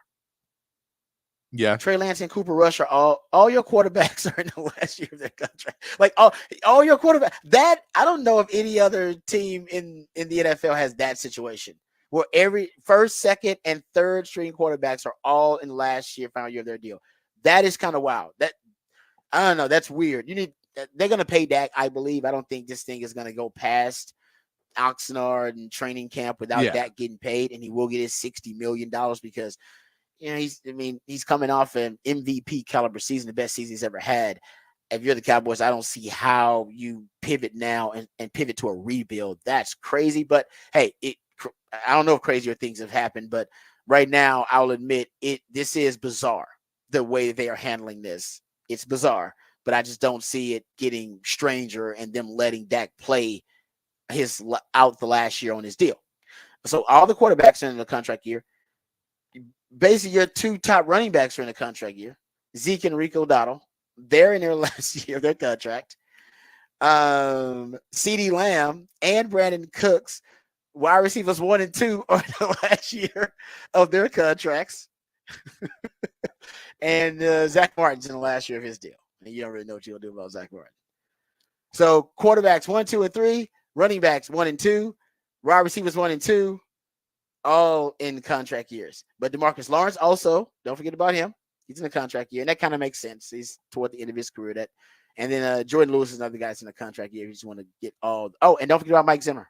But he was signed to a 1-year deal. So I don't know if it makes him a contract year, but signed to a 1-year deal. And usually if you sign the defensive coordinator to a 1-year deal, I haven't checked, but usually that means the assistant coach is also on 1-year deals. Because the defensive coordinator, if it could bring somebody in, then they're going to be bringing in their own people. So how many people within that organization, important pieces of the organization right now, are all in the contract year? It's wild. And like I said, it seems intentional. It just seems like you wouldn't get here handling business as usual if you're the Cowboys. This seems deliberate. Or it seems like a flustercluck of a situation for the Cowboys. Just throwing it out there. Yeah, I didn't realize that too, so I started doing some research. But that's crazy. That's a contract conundrum. Like I said, it could end up being a disastrous situation, but it doesn't strike me that this is a coincidence. This seems intentional, right? It's like, how else would you get there with all of these important pieces being in the last year of their contract and all? Basically, you're ready to wipe the slate clean offensively next season. Yeah, I think I tried to count quickly there. I had 33 players on their roster that contract in 2024. Oh, wow. Okay. Yeah. So I wonder how many more of those on, because it seems like offense. It seems like more of it is on offense, but I could be wrong about that. But the important pieces on offense, you're talking about all 3 quarterbacks, top 2 wide receivers, top 2 running backs. So maybe that's where it is. Maybe there's going to be some offensive overhaul, but I don't see how you could do it without Dak. You got to start with Dak. Yeah, I mean, I'm just trying to go through and look at the roster and see who's still going to be under. I mean, yeah. They got some work to do. You got Jalen Tolbert next year. I don't even know if they know who's going to be the third receiver. I think it's talking about Jalen Tolbert, or there's another Jalen. Isn't there 2 Jalens? Am I missing something? But yeah, I think I can't. There's no way I can fathom that being like a coincidence. Like, to me, this is because they are within your organization. There are certain mechanisms in place that keep this from happening. Right? That's what you know what I mean? That's why you got guys, you sign extensions. I mean, you have capologists and you have people whose job it is to keep up with, hey, this guy's contract is coming up. Do you want to resign him at a cheaper rate, or you want to let him play out the last year in his deal? And when they having that conversation, they basically have all decided, no, let him play out the last year in his deal. We'll just let him play it up. And it can't be the case. So my prediction is that 2 of the Dak Prescott and CeeDee Lamb will be signed. Yeah. And then maybe because of that money, everything else will be revamped, because they know they're going to do so much, $60 million to Dak, 30 plus million. So you're going to have basically 90 something million dollars devoted to 2 players on offense. And they know that's all we can devote to offense, man. Everybody else is going to be the cheap version of it. We got to get the Costco version of everything else, or you know what I mean? You got to get whatever the cheaper version is of that number 2 receiver. You ain't going to be able to get the name brand. You can't be able to afford it. Or you got to go to free agency to get mercenary deals and get veterans that are signed some mercenary deals at a cheaper discounted rate. And maybe that's what they know, and that's why they know, hey, we got to pay Dak, got to pay CD, but everybody else, including Zach Martin, we might have to reevaluate depending on the cost of it. No, and that's why there still is that thought that they may just say, screw it, we're going to keep the defense, and this offense is getting completely overhauled. But I mean, you still have to trade CeeDee Lamb if you do that. I mean, Yep. that's the one piece that is super valuable. You know, you can get a first-round pick for. You know, you can get real talent for with CeeDee Lamb. Dak Prescott, you could probably get a first for, but that becomes a bigger problem with dead cap and other things if you re-sign him and trade him off. So it's easier to do with CeeDee Lamb. Yeah, sorry about that. I didn't mean for that to be like a segment in itself, but I saw that and I was like, that is crazy. Yeah, it's a lot. It's a lot. I'm not even a Cowboys fan, and I think basically you have 3 offensive linemen who are under contract for a while that are your starting offensive linemen, and Terrence Steele and Guyton and Cooper Beebe. You just drafted. Right. Those are your 3 offensive linemen you expect to have for a while. But even Jalen Tolbert and Jake Ferguson we expect to have a good year. He's up in 2025. So he's not gone next year, but he's gone. You know, he'll be up. Yeah, that's your Micah year, right? And that's your Micah year too. That's your Micah year as well. That's your Deron Bland year. Oh, I forgot about that. Good one. Forgot about the Deron Bland year. Got to decide what you're gonna do with him. Yep, he's gonna want some big money because he's making came off a big year. $2 million this year, something like that. $2 million Yeah, he's this gonna year. want some big money. He's making nothing right now. Money. I mean, I remember you saying it's not bad that they could have traded one of those guys potentially. Traded Deron Bland. Yeah, at his height and got a lot of return for a guy they drafted, 5th round? I mean, something like that. But yeah, his contract's really low right now. He still was under, he's still under team control until another year. And he's still under contract for another year after this. So depending on what you want to do, he's still available. If you want to make that move. You still can do it. Yeah. Especially, hey, you need draft capital for the future. You need cheap talent. And, you get a lot of return on a good corner who was actually, an all pro corner. So that would be great return on that. All right. Good stuff there. Okay. I want to pick your brain here, Patrick, about this, it's not an NBA story. It's kind of an NBA story, but it's a basketball story. So we know Team USA, the Team USA roster for men's basketball. For those who haven't seen it, Devin Booker, Bam Adebayo, Steph Curry, Anthony Davis, Kevin Durant, Anthony Edwards, Joel Embiid, Tyrese Halliburton, Drew Holiday, LeBron James, Kawhi Leonard, and Jason Tatum. Those are the players selected for the U.S. Men's national team. And there's been discussion, Patrick, about who's going to be the starters. Because LeBron James, apparently, there's a report from, I saw it in the New York Times, and it said the Team USA is unlikely to bring LeBron James off the bench. Not going to happen. Said, quote, James coming off the bench probably won't happen. I spoke with 2 USA basketball sources, and both cast serious doubt on the idea. James, the source said, will likely play point forward for the Americans as a starter, moving Curry off the ball. So there's it kind of implying here that LeBron's going to start and Steph Curry's going to start. What are your thoughts? Because some people are saying, well, is LeBron one of the best 5 players? But I don't even know if that matters. It's LeBron. He's one of the biggest names, and he's one of the GOATs. So LeBron is going to start, right? Yeah, and there's always this thing about starting. It's who finishes the game. Everyone. Okay, let's do both. Let's do both. Who finishes the game? But who finishes the game is an in-game decision, because who finishes the game is who's playing well, who's out there, who's playing defense, who's shooting well. But that's who you want to be, is the guy who you go, look, they didn't start me. I came in, 8 minutes into the game and dominated, and they had to finish me. They had to play me at the end of the game. That's what you want to be. Being the start in this, I mean, if you're one of these young guys like Anthony Edwards or Tyrese Halliburton, or, Devin Booker, or someone who's a little bit younger, say, no, I'm going to get that in 4 years. I'll be the starter. It's the way it's always been in Dream Team and Team USA. You wait your turn, and the main guys, because you expect to play more minutes than the starters. Oh, yeah, that's true. You're expected to play more minutes. Those guys are going to start. They're going to come out. They're going to set the tone. They're going to be a little bit more careful with the basketball. They're going to play a little bit more team basketball because they know what they're in. They're not doing it. They've been there before. They know what the situation is, and they expect you to come off the bench with all this energy and ready to go prove yourself. That's how it's always been. I know that, players don't want to come out in interviews, and it's thought of as weak now to come out in an interview and say, oh, I'll do whatever the coach wants me to do. I'll be a good – that it's thought of you. If you do that, you're a weakling. And you got that dog in you. Yeah. You got that dog. And so I think there's lines in between that, because like Jason Tatum can come out and say, I should be the starter. And everybody goes, you're still not a dog. We know, prove it on the court. All the talk in between and these guys, and we've seen Anthony Edwards had his, I'm still the number 1 option. Like, no, you're not. Like the 7th option. Remember how you couldn't beat the Mavs with a more stacked lineup? You ain't the number 1 option. Yeah. You can't tell me that, because we know there's a guy in Slovenia who's way better than you. That's a good point. Right about that. It's what it is. And so I get it. You can say that, but you haven't proven it yet. You've had 3 months, you've had 3/4 of a good, really good season. And so Steph Curry is going to be your starting point guard. LeBron James, I think you can talk about who you're going to start at center. And is it going to be Anthony Davis or is it going to be Joel Embiid? I think that's a real question. Yeah, that's a who good you point. start there? Do you give it to the more veteran Anthony Davis and then let Joel Embiid come back in? Is that the question? Where do you put Jason Tatum in this lineup? Is he one of the guys? Who are you playing at power forward?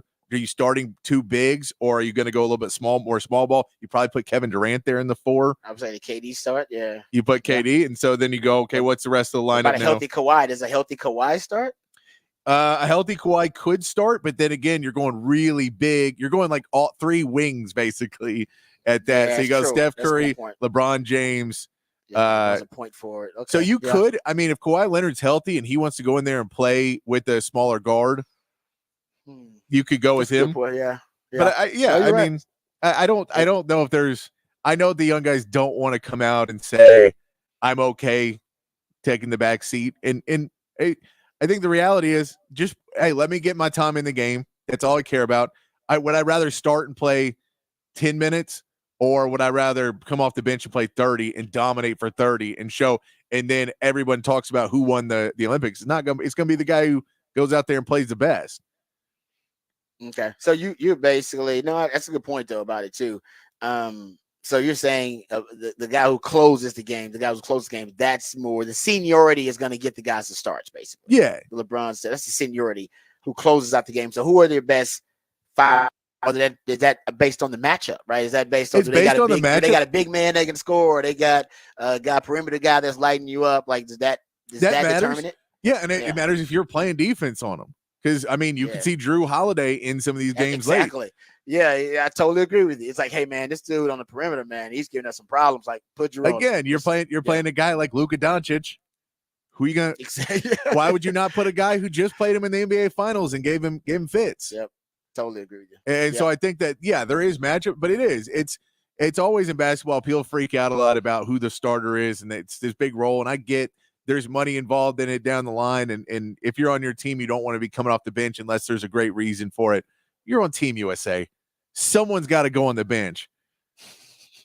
And if you think, well, man, I'm up and coming, I'm going to be great. So LeBron James, who has been great for the last 20 seasons, should take a back seat.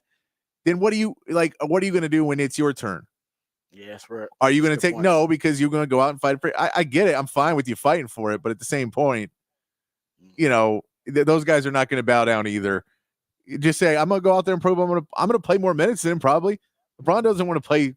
No, LeBron wants to play his 10 to 15 and then go in the back. He wants to get a lead. But this is the problem. This is now the gap has been shrunk a lot. Oh, yeah. You say that first game is going to be the first exhibition game is tomorrow versus Canada. That Canada team is stacked. It's stacked, man. Yeah. You're right about that because all is SGA on that team? SGA's on that team. That Canada team, man, I'm with you. It's underrated. No, you're right about that. All the MVPs lately from the NBA have been international players. And like Canada team just saw Zach Edey's not going to do it because he's trying to get ready for the NBA. And because he played so late in the season in college, he decided to step out. But Zach Edey was, especially because you get into the FIBA rules, and in FIBA rules, there's not goaltending. Once it touches the rim, you can swat it off. Oh, and so when you have guys like Rudy Gobert and Victor Wembanyama in France, or when you have guys like Zach Edey from Canada, they just take it right off the rim. Man, I didn't realize that. So you don't get that friendly bounce. Like, nope, I got that. Yeah, swat it right out of there. There isn't that goaltending. Oh, man. That actually, I did not realize that. That is a game-changing rule right there. That's very different. Yeah, that's FIBA rules. Yeah. Because in FIBA, they don't always have the biggest guys, and so it was not as big of a thing. But when you all of a sudden put in these now 7'5", 7'6" guys, avatars, you can just who's basically with just their reach, they can take it right off the rim. Because Zach Edey and Wemby both have pictures of them hanging onto a rim with their feet touching the ground. That is freaky, man. I didn't realize that at all. That's not that French team is going to be pretty damn good. Yeah, they'll be good as well. At least defensively. Yeah, and it's always a question is can those guys play long minutes and can they score at a high enough rate? But it's going to be a big run, and that's if Team USA wants to come out and complain and make it all about who's who, then this will be a year that will go down. This will not be a great year for Team USA. Mm-hmm. Yeah, but no, you're right. I think you're right. I think they're not going to let that get in the way. Yeah, I think they're going to play some of these exhibition games, get put a little bit more back in their place. Apparently, they played a game against the select team, so like the younger team, but Cooper Flagg, who is the best up and coming, they're supposed to be the number one pick next season. They played against him. They won by a point. Whoa. Team USA won by a point. Wow. They apparently had a big lead and then blew it, and the young team came back. So, as I'm saying, this is not a foregone conclusion. There's some really great players, but if you don't play as a team and these other people all really want to play for their country, and a lot of the people on this team, at least early on, are trying to keep up their image because they're trying, they just want to show that they've got that dog in them. Hey, man, sometimes you got to play team ball. No, I'm with you. That's a great point, man, because we've seen the dream team lose. Never thought it could happen, but we've seen it happen before. Yeah. And you're right about that gap. It seems to be shrinking between the international level of play and the NBA, certainly. All right, good stuff there. We come back. We'll have Rod's rant on the other side. I'll dive into why the Aggies may be one of the best, if not the best, passing offense Texas is going to face next year. I know. Been doing some research. I'll share some details that I found right here on the Rodcast featuring Patrick Davis. I'm lifetime Longhorn Rod Davis coming back on the horn.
All right, welcome back to the Rodcast. Time to get into Rod's rant of the day. So I've been doing some research about Texas' upcoming opponents and doing some research on the Aggies, of course, too, because they're going to be rekindling that rivalry. A lot of people believe it's going to be the game of the year in the SEC. Not only that, I said it's going to be bigger than Oklahoma this year.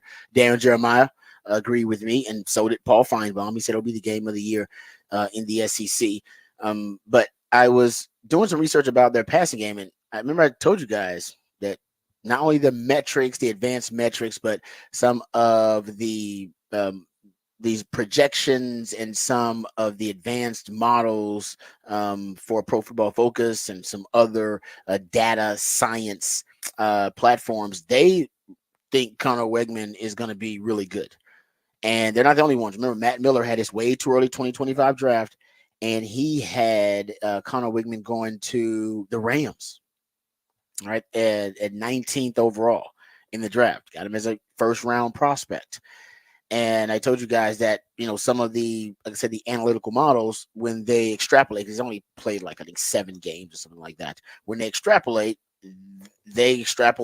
potentially some of his numbers as being some of the top numbers in the Power 5 for any starting quarterback, which I'll give you those in a second. But I saw another breakdown. Shout out to Dog Stats. And they were doing a breakdown of receiving stats in the SEC for returning targets and returning receiving yards and receiving numbers, receiving stats, targets, yards, snaps, receptions, receiving touchdowns. They even did drops too. But they had there was a certain criteria though. So they looked at receiving stats, basically receiving targets. For receivers who had at least 25 targets, so a minimum of at least 25 targets. So returning receivers with at least 25 targets and at least a 70 Pro Football Focus grade. That was the cutoff. And based on that cutoff, the Aggies actually have the top returning receiving room in the SEC, or most productive receiving room in the SEC based on that cutoff. 211 targets returned. This include transfers that have transferred in. I think they got one transfer out of Troy, who's a really good player. I won't say 1,000-yard receiver. I believe he had 1,000 yards from scrimmage. A really good player. The other two receivers for them, the main ones, make sure I get his name, Ja'Day Walker and Noah Thomas. The transfer, I believe, is Jabri Barber is his name. I hope I pronounced it correctly. But he's the one that had 115 targets, 985 yards at Troy. Was a really good player for them. Transferred in with the Aggies. But based on this this criteria, at least a 70 Pro Football Focus grade, 25 targets, they have a 211 targets returning. In terms of total receiving, that's the most in the SEC, 1,934 yards returning. Like I said, based on the cutoff being at least 25 targets and at least a 70 Pro Football Focus grade, that's the most yards, all right, out of all the SEC teams in terms of returning production in your receiving core. Snaps, 211, also the most. Receptions, 140, also the most. Touchdowns, 12, tied for the most. Also the most drops, too, which means a lot of room for improvement already in terms of production, bringing back the most production. But then you look at drops, had 14 drops. That is the most. That means they cut that down, cut that number in half, and you can be talking about even more productivity from that group. You go look at total receiving, even without the cutoff of the 70 Pro Football Focus grade, minimum 25 targets, 425 targets, also the most in terms of returning receiving production. 3,705 receiving yards based on these stats. Also, the most returning receiving yards. Snaps. They're actually down. They're actually in the middle, kind of they're kind of in the middle of the SEC when it comes to snaps, total receiving snaps. Receptions, 283. That would be first in terms of returning receptions. In the SEC, 24 touchdowns with that group. That would not the most. I think that puts them tied for, I think it's fourth actually on this list.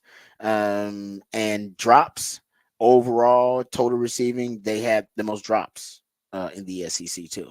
So because of them having the most drops in the SEC, there's a lot of room for improvement, but they also have a lot of productivity, proven commodities returning for the Aggies. And in addition to that, they have Connor Wigman, who, if he can stay healthy, a lot of folks project to be a first round pick. Like I said, Matt Miller just projected to be a first round pick. He's 3.5 games that he played in 2023. And like I said, they extrapolate this and they say they extrapolated this guy potentially projects to be one of the best quarterbacks in the country. He had a 91 overall grade, 91.9 overall grade, and a 90.9 passing grade in 2023 in those 4 games that he played. His passing grade from a clean pocket, 92.6 passing grade by Pro Football Focus. His passing grade on early downs, 91.2. Passing grade without play action, 92.4. He also was 98th percentile in avoiding negative plays. And he finished in the 88th percentile in avoiding sacks. His offensive line wasn't that great. On 3rd and 7 or longer, so 3rd and long, he had an 87.9 grade. And looking at him in unstable situations, he was in the 97th percentile. So, like I said, the metrics really like him. Film, I think he's got a lot of good raw material to work with. I mean, the guy was a 5-star coming in, so I mean, he's got a lot of elite traits. Can he put it all together and can he stay healthy? That will determine whether he can be effective in utilizing the returning production they have with their receiving core. And if that is the case, I mean, Carson Beck with Georgia, but like I said, Georgia doesn't return as much receiving core. They probably have a lot more high-end talent potentially, but the Aggies have been stockpiling talent for a little while too. And remember, they're bringing a new offensive coordinator, Colin Klein. With K-State, they were a more run-heavy team, and we'll see if that remains the case with Colin Klein going to the SEC. But with Connor Wigman, if you've got a quarterback who probably is a better passer than he is a runner, certainly the case with Connor Wigman, I wonder if they'll be more pass-oriented, especially with the numbers I just gave you in the returning production they have in their receiving room. So when you look at the passing offenses that Texas is going to face, I mean, Carson Beck is the best quarterback you're going to face. Like I said, there's a chance Connor Wigman is the second best quarterback you're going to face because he's projected to be a first rounder too. And I think Oklahoma probably has the best receiving core right now that you're going to face overall. They have the best receiving core, and they got some good players. Nick Anderson is really good. He had 60 targets last year, 38 receptions, 796. He was a really good player for Oklahoma. They'll have Andrel Anthony, who's another guy, who's a really good player for Oklahoma. He'll be another threat. Jake Roberts is another guy they got. So Oklahoma will have a good crop of wide receivers, probably better than the Aggies, but we don't know what they're going to get out of Jackson Arnold, the quarterback, because, we just really hadn't seen much out of Jackson Arnold, so we don't really know what he's going to bring to the table. If he's also a 5-star guy, he could be the second best quarterback Texas plays too. We just don't know because he's an unproven commodity. So it could be Oklahoma, the second or the best passing attack you face all year. It could be them, but remember they lost their offensive coordinator, lost their entire offensive line, so they got a lot to replace. And I think the Aggies have a little bit more stability there. So we'll see. Don't sleep on the Aggies passing attack. Like I said, definitely one of the top 3 passing attacks that you may face next year. Kentucky might be in that conversation too, but they have a new quarterback they brought in via the transfer portal. They got new weapons on offense they got to get acclimated to. So Texas won't face a lot of elite passing offenses this season, at least based on the preseason, preseason prep and all of the research that I'm doing, but doesn't mean that one of those offenses won't transform into a very lethal passing attack. And I think if you're predicting one or two, it would be the Aggies or the Sooners. And right now, I said the Aggies are probably trending a little bit more that way than the Sooners are right now.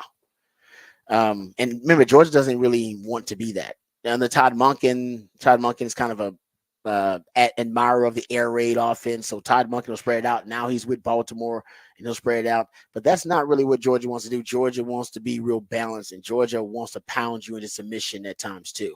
and not always spread you out. So it depends on the intention and the philosophy, the kind of the motivation of the offense and their identity as well. But there you go. The Aggies, it's possible. Like I said, Connor Wigman might be the second best quarterback you face. And if that's the case, the Aggies might be the second best passing offense you face. All right, we'll come back. We'll get into what the facts, what the stats on the other side. I got a couple of stats, NFL nuggets to share with you. We'll do that when we come back, and also dive back into the topic for the big fat poll of the day. All of that and more right here on the Rodcast featuring Patrick Davis. I'm Lifetime Longhorn. Rod Davis coming back on the horn.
All right, welcome back to the Rodcast. Time to get to some what the facts, what the stats here. Okay, so here's a stat for you about CJ Stroud. I got a couple of stats for you, NFL related. A few of these. We'll get to NFL owners' net worth here in a second. I saw that list out there, so we'll get to some of those numbers. But CJ Stroud, I've seen this stat, or at least I've heard this stat, and I haven't heard it in this much detail. So CJ Stroud, we all know that he led the NFL in passing yards and touchdown to interception ratio, first rookie to do so. But he's the fourth quarterback to do it over the last 35 years in the NFL.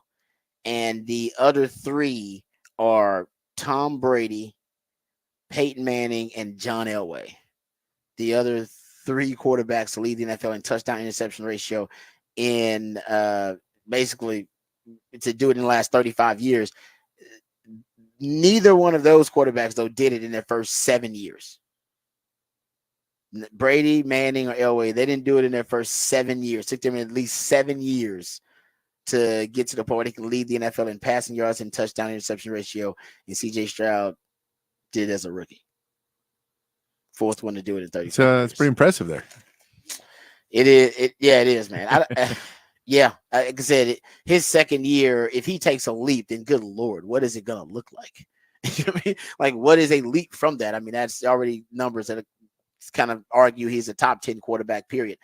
All right, net worth of each NFL owner. Man, these are drastically. There's some the drop offs from like 1 to 2, and then from like, from like 8 to 9. It's just some big time drop off. So the richest owner now in the NFL, of course, is Rob Walton, Walmart family Walton. $77 billion is the net worth. The Hunt family is next at 24.8 billion. Isn't that crazy? Yeah. That's a big drop off. That's like Steve Ballmer in the NBA. Steve Ballmer and then everybody else. Yes. Yep. You know what? That's kind of what the ones are. I mean, I'll be talking about billionaires. The Hunt family second, Dave Tepper, Panthers 20.6 billion, Jody Allen, Seahawks 20.3 billion, Stan Kroenke of the Rams 16.2 billion, Johnson family of the Jets 16 billion, Jared Jones 13.8 billion, then Shad Khan 12.2 billion. And Robert Kraft right there, 11.1 billion. So there you go. That's everybody of that's got more than 10 billion. That's worth more than 10 billion. After that is 10 billion and below. So everybody that's more than 10 billion. The more than 10 billion club in the league. There's one owner who's not worth $1 billion. Who do you think? Remember, the Packers don't have an owner; they're owned by the people. Yeah. So who do you think is the one owner who's not worth $1 billion? There's one owner that's not worth $1 billion. Spanos. No, Spanos is at 2.4 billion. Okay. It's Mike Brown, Cincinnati. Okay. Yeah. 925 million. He's like poor compared to like the Walton family. No, I mean, he's ridiculously rich, but compared to like the Waltons and the Hunt family, they probably think Mike Brown is like impoverished somehow. Yeah. There you go. So those are some numbers on the richest owners. Yeah. Do you know those families have like babies that have a trust fund with more money than Mike Brown has in it? Yes. Literally the baby is born with like $1 billion trust fund. Yeah. And Mike, exactly right. And more money. Yeah, you're right. It's I can't even fathom how much money that is. There's a baby that could own the Bengals. Yes, there's a that would be great. I love that. That sounds like that could be like some random Disney movie or some kid born with a trust fund. Sounds like a cartoon show like back in the day. Yeah, it really does. All right. Yeah, some Richie Rich stuff. Okay, how about this? I got another one for you. I got another random stat and factoid for you. I just gotta make sure I find it here. Okay, yeah. How about this one? Okay, so Will Levis. I saw the A dot is average depth of target. So it's the average depth of the target you're trying to throw the football down the field. And I was looking at some of his A dot numbers last year, just doing research on the NFL. I'm going week 17. I'm gonna go work my way backwards. I'm gonna go week 17 to 15. I think he missed week 16. His average depth of target in week 17 was 17.6 yards. In week 15, he was 15.3. In week 14, it was 9. In week 13, it was 8, 8, 7. It was 11 in week 10. It was 10 in week 9. It was 12 in week 8. Like, he's chunking it down the field. Like, hell, Patrick Mahomes' average depth of target, guys, this year was less than 7. It was like 6.9 yards. I think something like that was like his average depth of target on like his touchdown throw. It's crazy how I got to start looking at some Will Levis film. He's just chunking the ball downfield. I don't think he's doing. I don't see who the receivers are. I don't even know who he's chunking the ball downfield too. Yeah, I guess D. Yeah, and then what's that? Was it Arkansas receiver they grabbed Trey Burke? Is that his? Traylon Burks or something like that, right? The guy there got to replace AJ Brown. Right. I got to start watching it. Yeah, because average depth of target last year for Patrick Mahomes. Here's Patrick Mahomes' average depth of target since 2017. 7.4, 9.2, 8.6, 8.0, 7.0, 7.1, 6.5. You got Will Levis chunking. He's averaging 17. He's average after target 17 That's yards crazy. in some weeks. It's crazy what's going on. I got to success. Got to start watching some film and see how Will Levis. But I will say this. And we'll get into it. That's gonna be a separate segment. Something I was impressed with Will Levis. So we'll get that. That'll be a separate segment. So I want to get into some quarterback discussion. I've been doing some rabbit holing about the NFL and talk and looking up clutch genes and stuff like that. So we'll talk about that later. I don't want to get into it now because we don't have enough time. We don't want to be getting into it right when we need to get to a break. So let's get to the break. We'll come back. We'll get into Quinn Ewers' EA Sports college football video game ratings. We'll also get into the attendees, which have been announced for SEC Media Days for the Longhorns, and talk about why Jadae Barron might be one of the most underrated DBs in recent DBU history here at the University of Texas. All that and more right here on the Rodcast featuring Patrick Davis. I'm lifetime Longhorn Rod Babers coming back on the horn.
Welcome back to the Rodcast.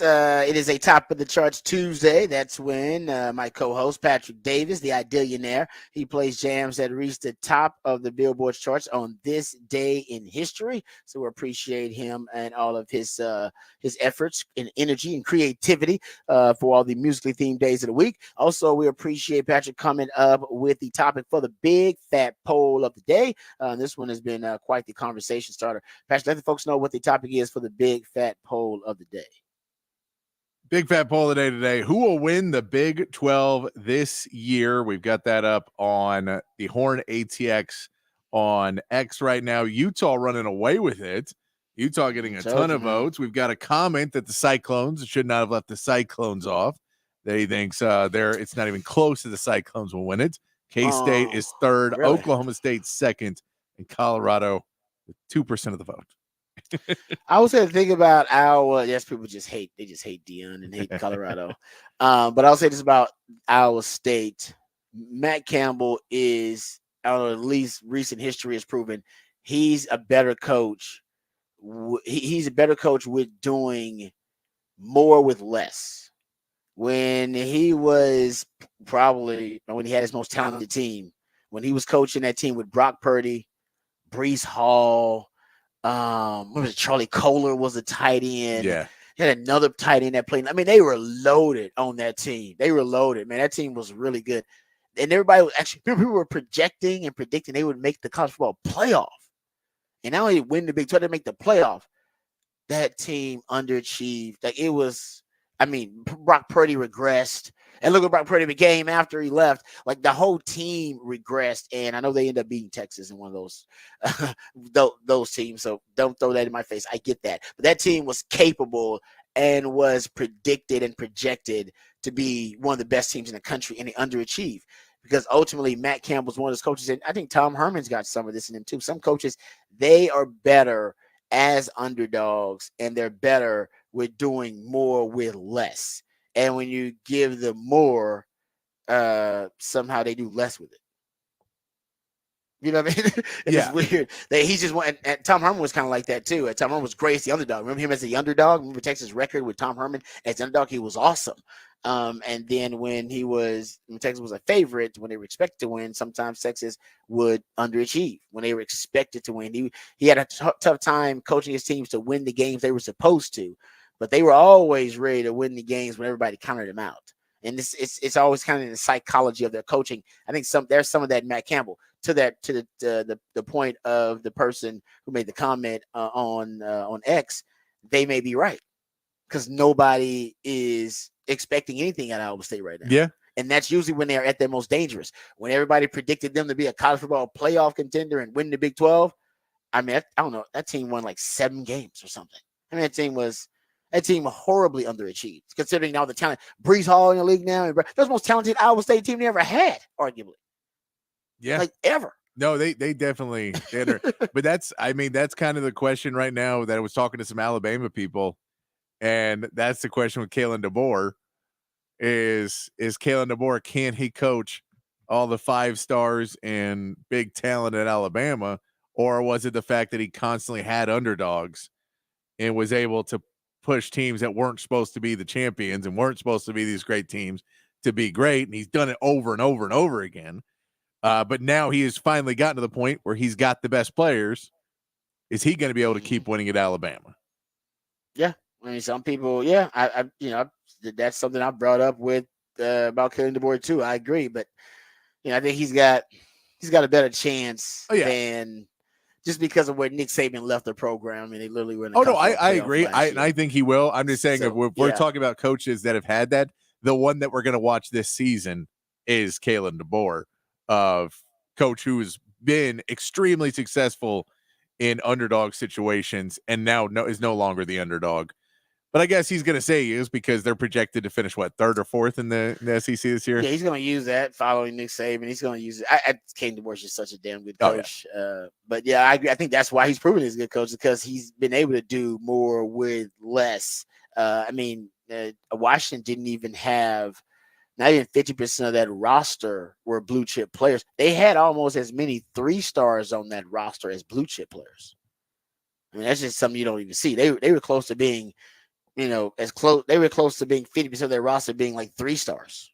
They didn't even register on the blue chip ratio. Blue chip ratio is when you have at least 50% of your roster are 4 and 5-star recruits. They didn't even register. Yeah. It's remarkable what Kalen DeBoer did there.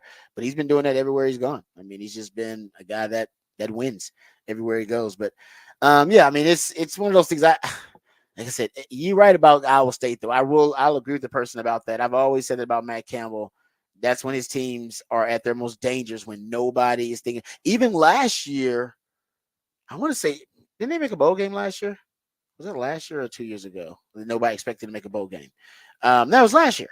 Remember last year they had they had like injuries and Matt Campbell was melting down. He was going after fan. He went after a fan. You remember this? Oh, like Matt Campbell. Yeah. He went after a fan. Like that's how bad it got. Like he went after a fan. I remember that. I was like, man, it's really getting bad there at Iowa State. And Matt Campbell was a guy at one point. They were considering him for the Detroit Lions job. He's one of those guys that stayed at Iowa State too long. Like he should have cashed that lottery ticket a while ago, and he stayed there. He's a damn good coach, but he stayed there a little too long, and now the shine is kind of worn off of him. But I remember when they were early in the season, they were struggling. Yeah, they lost to Ohio. They lost to Ohio early. Early on, they were 2-3. Right after that Oklahoma game in their first 5 games, and people were saying, "Oh man, they may not even make a bowl game." And then they beat TCU, they beat Cincinnati, they beat Baylor, beat Oklahoma State.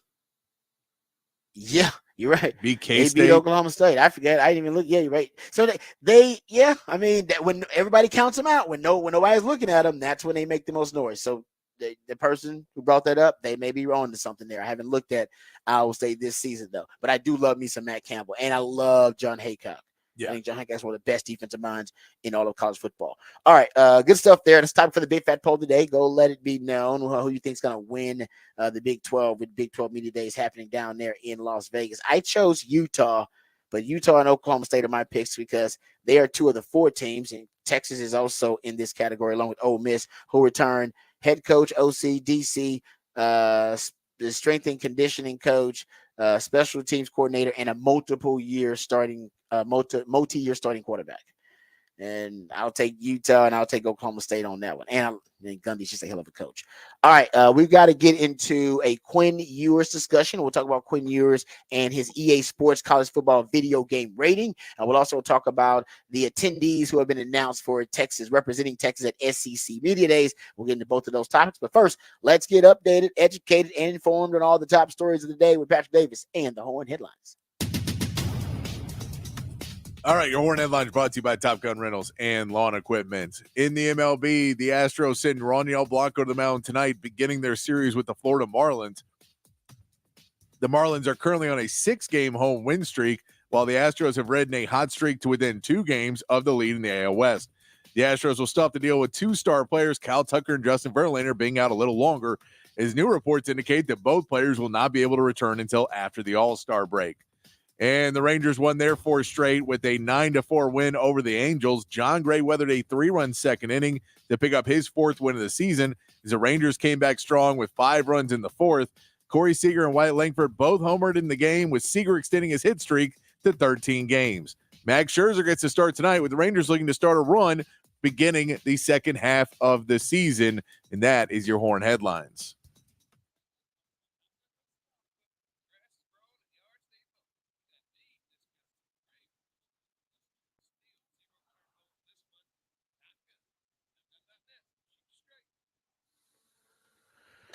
All right, thank you for the Horn Headlines, Patrick. We appreciate those. All right, let's get to the Texas Longhorn conversation here. I saw yesterday that it was announced who will be attending SEC Media Days for the Longhorns. Of course, Sark representing as the head coach, but Quinn Ewers is going to make the trip down to Dallas for SEC Media Days for Texas. Kelvin Banks Jr., no surprise there. Both of those guys projected to be first-round picks for Texas coming up this upcoming draft. And Jahdae Barron is also making the trip. Quinn Ewers is considered the second-best quarterback in the country right now, based on preseason projections behind Carson Beck.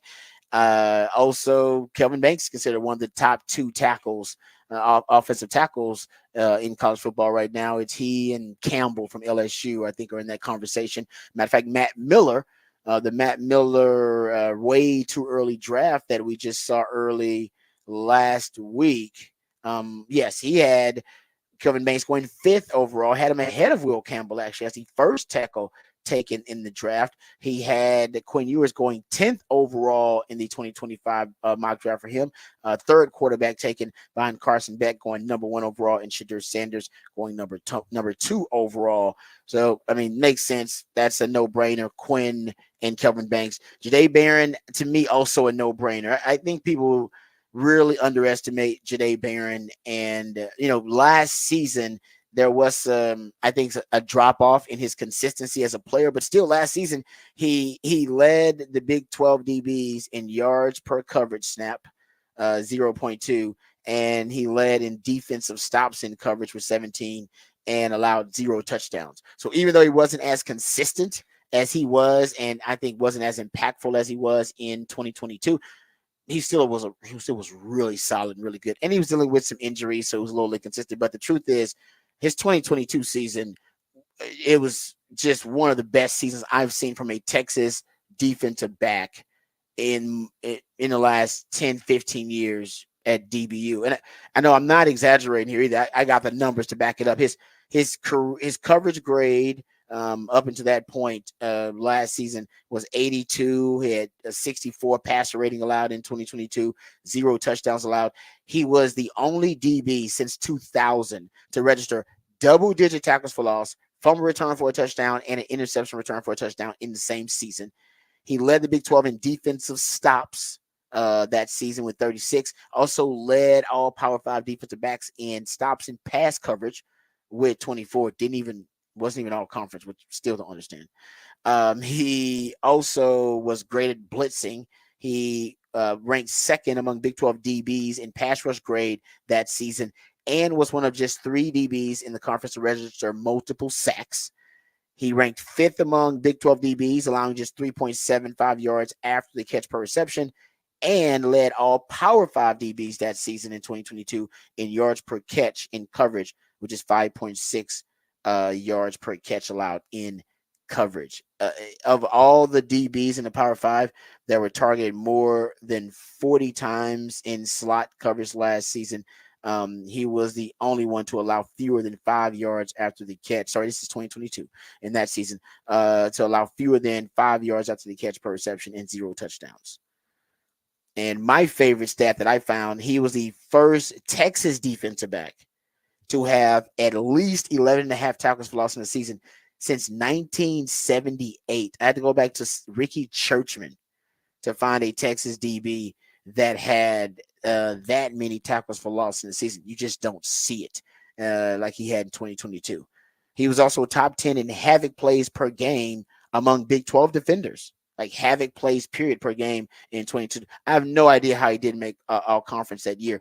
But in 2023, there was a little bit of drop off because I always say he's a football investigator, and he's really great at gathering and deciphering clues that the offense is presenting to him. Alignment, formation, personnel grouping. He's great at film study. He says he wants to be a defensive coordinator when he's done with football. So he's deep into the film study, being a student of the game, being a football theorist.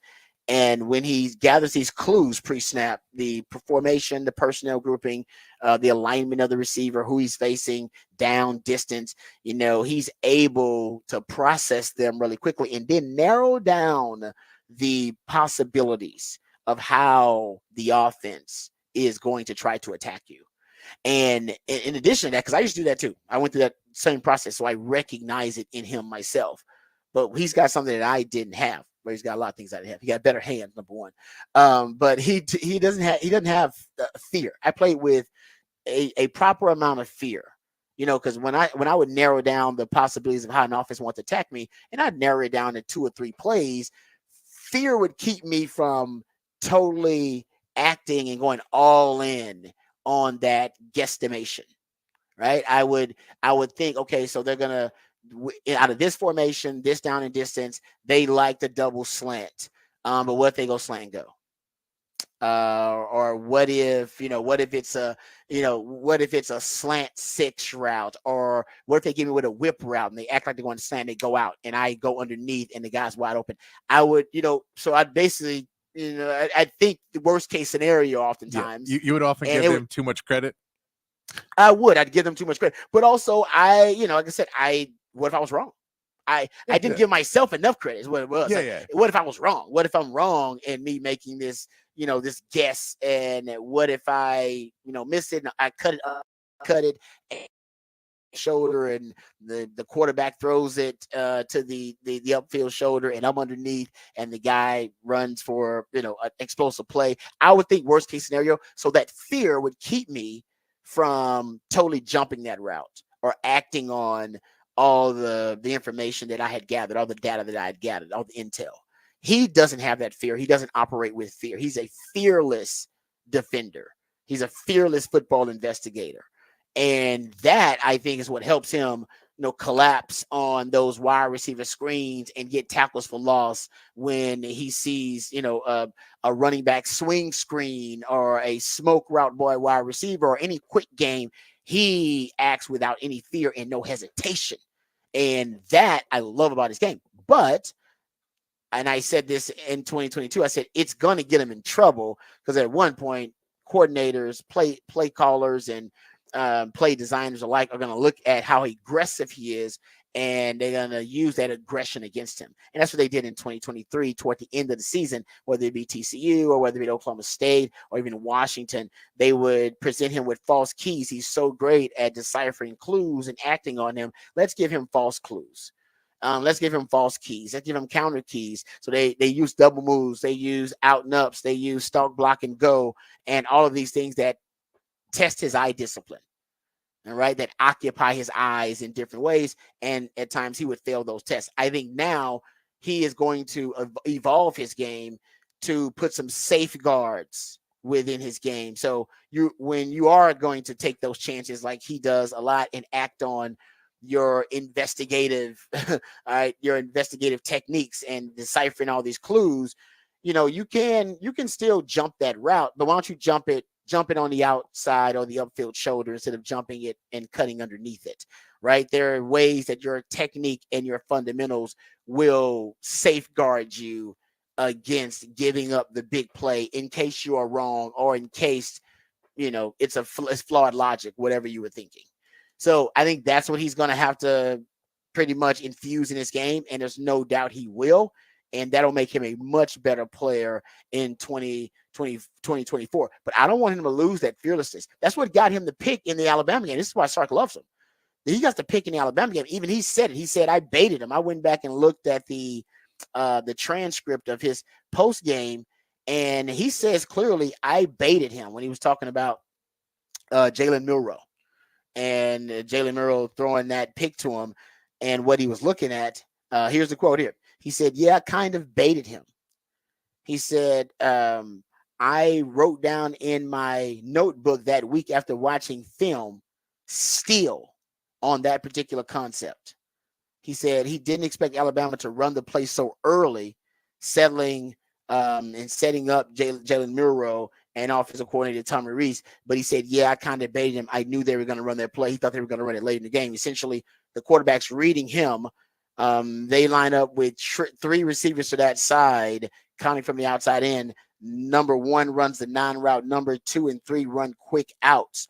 Quarterback is reading him. If he drifts back with the 9 route, quarterback's going to throw the underneath. He's going to throw the quick out to the number 3 receiver because that's the space that's been cleared because Jahdae Barron has decided that he's going to drop back, right, to sink back. So what he did was fake like he was going to sink. All right. The chess match within the game. He faked like he was going to sink back. That automatic key for Jalen Milroe is, Jahdae Barron sinks. I throw underneath to number 3. If Jahdae Barron takes the number 2 receiver, so he goes to the quick out with the number 2 receiver, then that'll clear the route for the one-on-one with the number 1 receiver up top. And then I can throw it's either a curl route, sometimes a quick in route, quick dig route. There'll be an opening. But Jahdae Barron faked him out. Faked like he was going to drop. that means the out route was going to be open. And then he even talks about adjusting his alignment. You go watch him. He's playing outside leverage initially. And then on that play, when he recognizes the formation and he recognizes, the personnel grouping and starts to decipher those clues, he shifts inside like a half a step or just a couple of steps, and he shifts inside just so he can cheat and get a little bit closer to his work. It's brilliant. And that was the first big play of the Alabama game. And from then on, Texas had momentum and they had confidence. And that's why Sark is a big Jahdae Barron fan, because that guy plays with a fearlessness that everybody admires. I admire it because I didn't have it. He's also probably the reason you win the U of H game. Speaking of fearlessness, that also, that fearless approach, it also translates to him and his leadership. In that U of H game, he didn't play in the first half. He warmed up. They decided, no, you're not going to go. You're injured. Him and Ryan Watts, I believe, were injured as well in that game. He didn't play in the first half. And then Texas, they're up 21 points. Things get really tight. And in the second half, he decides, all right, you know what? I'm going in. I'm only at 65, 70%, but my team needs me. And me at 70%, I'm still better than the guys out there at 95%. And could me going out there being hurt and injured, could it hurt my draft stock? Because I could go out there and embarrass myself. I could go out there and give up the big play. I could go out there and give up the game-winning touchdown to Oklahoma because I'm only to U of H because I'm only 70%. But none of that enters his mind because he doesn't think he's not a fear-based player. He didn't come at it from all the other ways it could go wrong, and it could have gone wrong a number of ways. He came at it from, my team needs me. I'm the best option to help win the game. And he goes in the game and he has a PBU on 4th and 1 and has the game-saving play for Texas and helps them win the U of H game.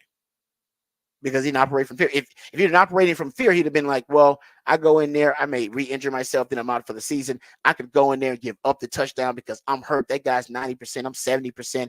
That I'm not as good of a player right now. I could go in there and hurt my draft stock. I could go in there and make a fool of myself because I'm injured, and I could end up being on a highlight reel for SportsCenter. None of that entered his mind. All he cared about and all he knew was my team needs me, and I'm the best option. There's a fearlessness to Jahdae Barron in this game that I appreciate. All right, there you go. Jahdae Barron appreciation moment there for those who didn't know.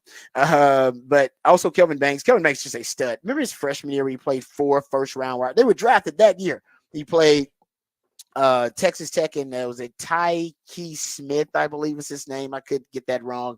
But he was drafted in the first round.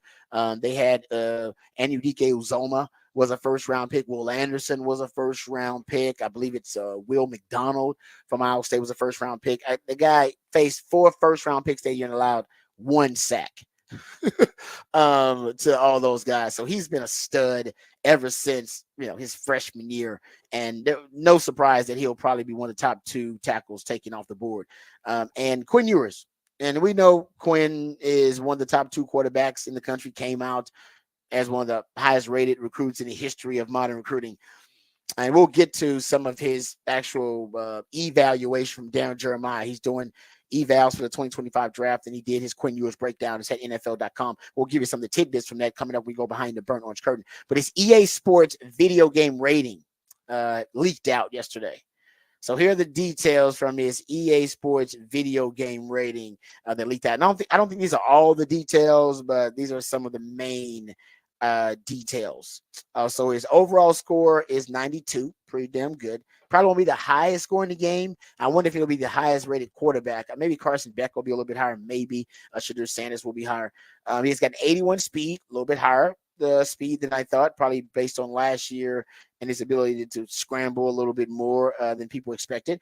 His break sack ability, which is kind of his sack avoidance, is 68. That's relatively low, but we talk about that all the time. Sack avoidance becoming a big term in evaluation now, big data point in evaluation these days. His throw under pressure is 90. That says that he handles pressure relatively well, at least can make the throws under pressure relatively well. They didn't have arm strength listed, but I'm sure when you get on the game, they definitely got to have arm strength on it. That's something you always see. His arm strength probably would be one of the highest, if not the highest in the game too.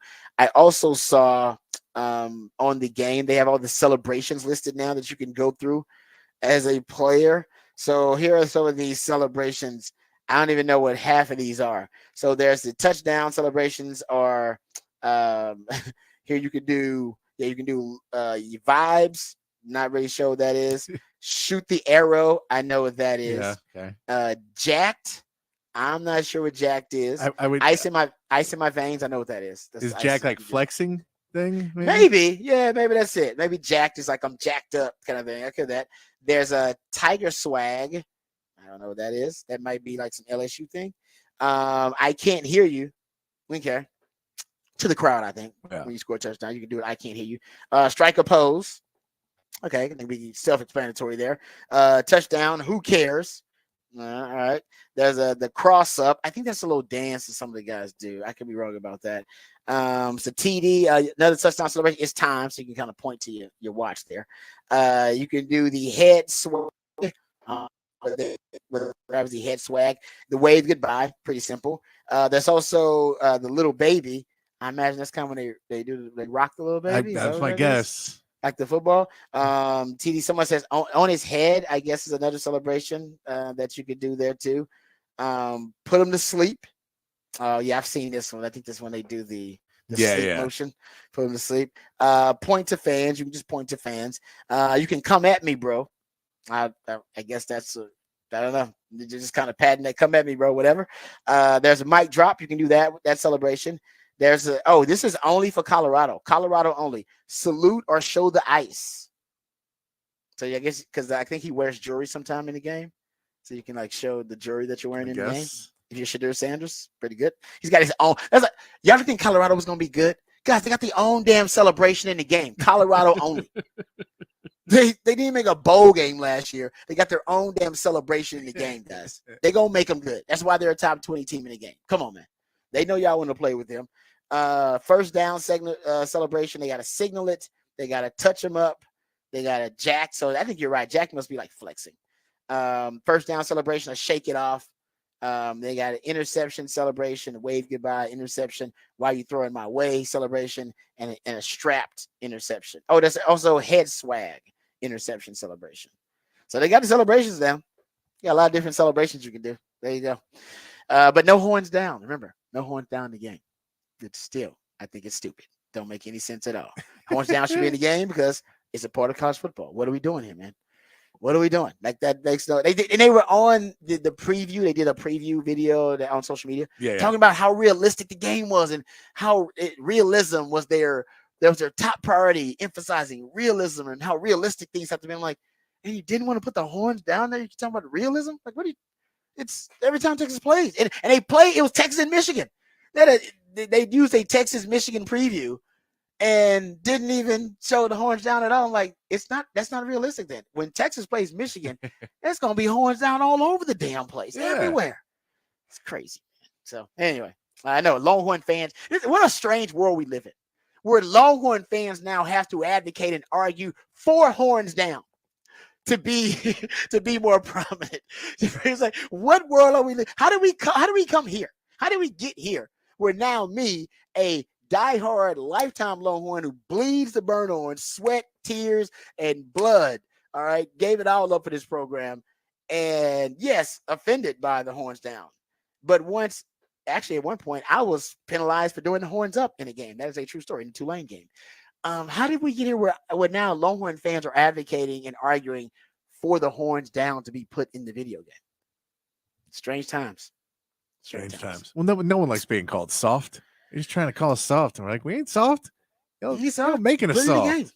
Yeah, put it in the game, man. I want to see it in there. You're right. I think that's maybe what it is, because I think they attribute that to Longhorn fans, that they're the reason that they don't want it in the game because they're snowflakes and cupcakes, and that's not true at all. All right, let's get to the we'll get to behind the burnt orange curtain. We got to talk Quinn Ewers. Quinn Ewers was the subject of Daniel Jeremiah's latest draft evaluation. I'll give you all of the tidbits and nuggets from there, and then we'll discuss how Quinn Ewers can go from being just a first-round prospect to being the number one quarterback on the board. Daniel Jeremiah likes Quinn Ewers. I'll tell you why when we come back right here on the Rodcast featuring Patrick Davis. I'm lifetime Longhorn Rod Davis coming back on the horn.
All right, welcome back to the Rodcast. Time to get into some Texas football conversation. Go behind the burnt orange curtain here. I want to talk about Daniel Jeremiah's um, draft evaluation. He's doing kind of first looks, early looks at some of the top 2025 draft prospects coming out.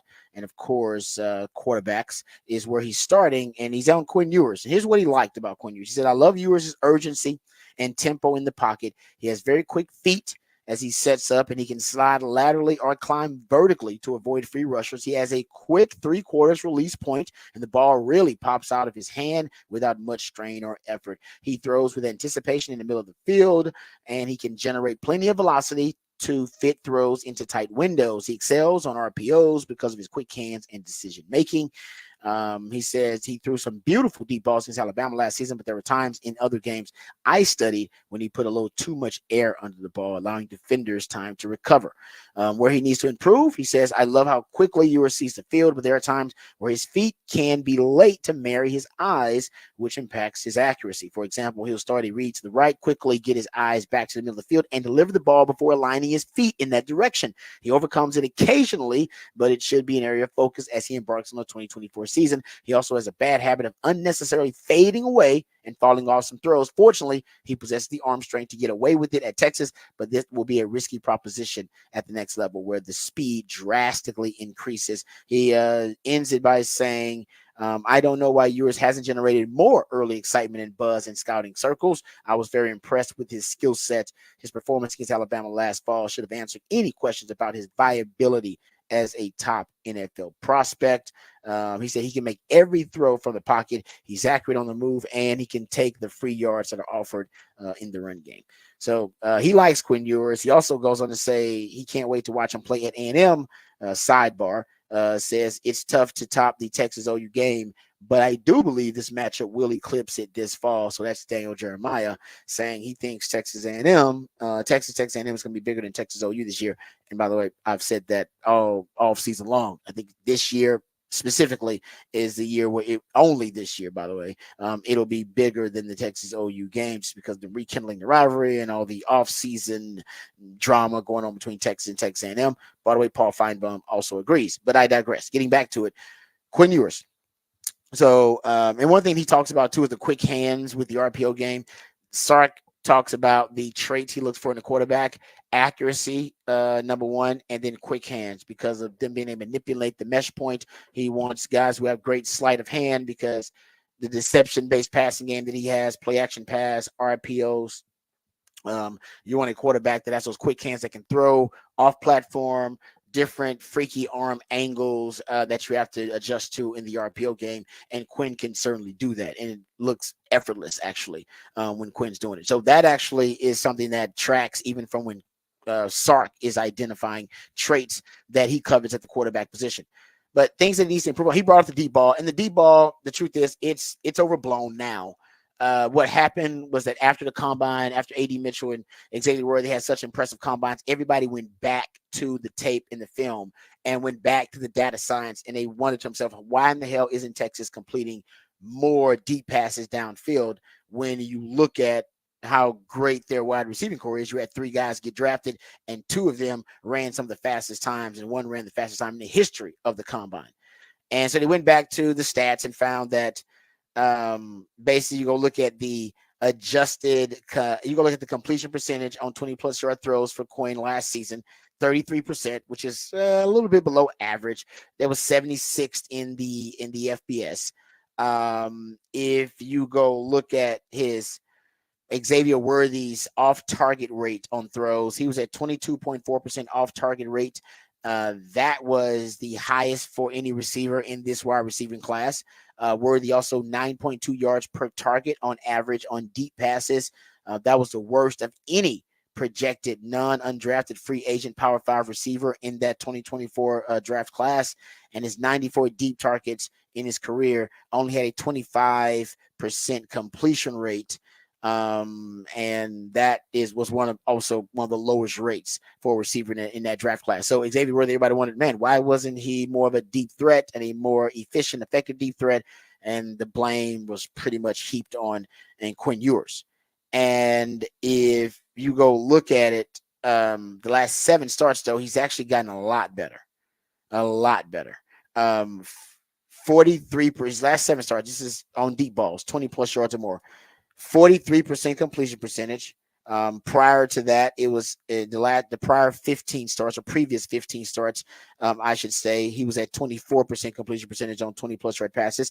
Yards per attempt, 14.8 yards per attempt on 20 plus yard passes. Last 7 starts. The previous 15 starts before that, it was at 7.9.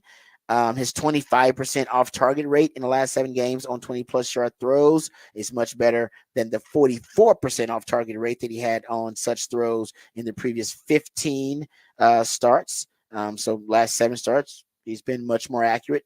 92 QBR in the last 7 starts on 20 plus yard throws. That number was at his QBR overall was at 23 on 20 plus yard throws in his previous 15 starts. So he's much better. And I think he will continue to get better too on the deep ball. I'm not worried about the deep ball. I'm much more concerned about the way he handles pressure. We talked about this. Quinn Ewers versus you go look at him versus pressure to sack rate. 20.7 overall, which is not terrible, but very different in 2022. 13.9% pressure to sack rate. 2023, 25%. That's very different. 2022 allowed pressure percentage. He's at 14%. That's a good number. But then in 2023, that number rises to 22%. So that is the concern, is that when Quinn Ewers is dealing with pressure, which Quinn do you get? Do you get the Quinn that handles pressure really well, or the Quinn that panics a bit when he has to deal with pressure? And so that, I think that's something he's got to answer. He's also got to be able to get deeper into his progressions, and the pressure, that's all connected. Because I think he sees the pressure, literally stares at it. And I think that's what caused him to scramble a lot last year, instead of feeling that pressure and then being able to manipulate and create space in the pocket, and become a better pocket scientist. That's what they want. So they want to get through the progressions quicker and also get deeper into the progressions. I think one will help the other. If he gets to them quicker, it'll help him get deeper into the progressions before the pressure gets there. But then when the pressure even is barreling down on you, you want to feel that pressure like Michael Penix did last year and not see that pressure, because you see it. That means you're not looking downfield at your progressions and the route combinations. That means you're looking at the pressure. That's going to cause you to abandon that pocket rather than try to step up in the pocket and maneuver in the pocket. So that's what I think they want to see from him too. And they also want to see him in straight drop back situations. That's more Sark's offense. Sark's offense, 65% of it is screens, play action pass, and RPO passes. So that small sliver of 35%, that third of the passing game, they really want to see him execute straight drop back situations, because that's a lot of what the NFL is in those straight drop back situations. And I think lastly, they want to see him against Michigan, against Georgia, and against A&M, as Daniel Jeremiah just said, against Oklahoma, big games on big stages. They want to see him put the cape on. I always say the capability, right? Put the cape on and come rescue your team if necessary, with a game-winning drive, with a fourth quarter comeback. I believe I have him 6-5 in game-winning drive and/or fourth quarter comeback opportunities, which is a really good and respectable record. This season, though, when he's in those close game situations, Texas 3-2. I think they were in one score games last year. They were I believe 3-2 in those one score games. Maybe this year you want them 5-0, and the reason they're 5-0 is because Quinn engineers a game-winning drive, engineers a fourth quarter comeback in one of those big games against Michigan, Oklahoma, Texas A&M, against Georgia. That's what they want to see, and they saw it from a Caleb Williams, and once you saw it from a Joe Burrow, and once you see it, it's hard for scouts not to be infatuated with that je ne sais quoi, with that it quality that you want, that certain quarterbacks have and certain quarterbacks don't, that clutch gene.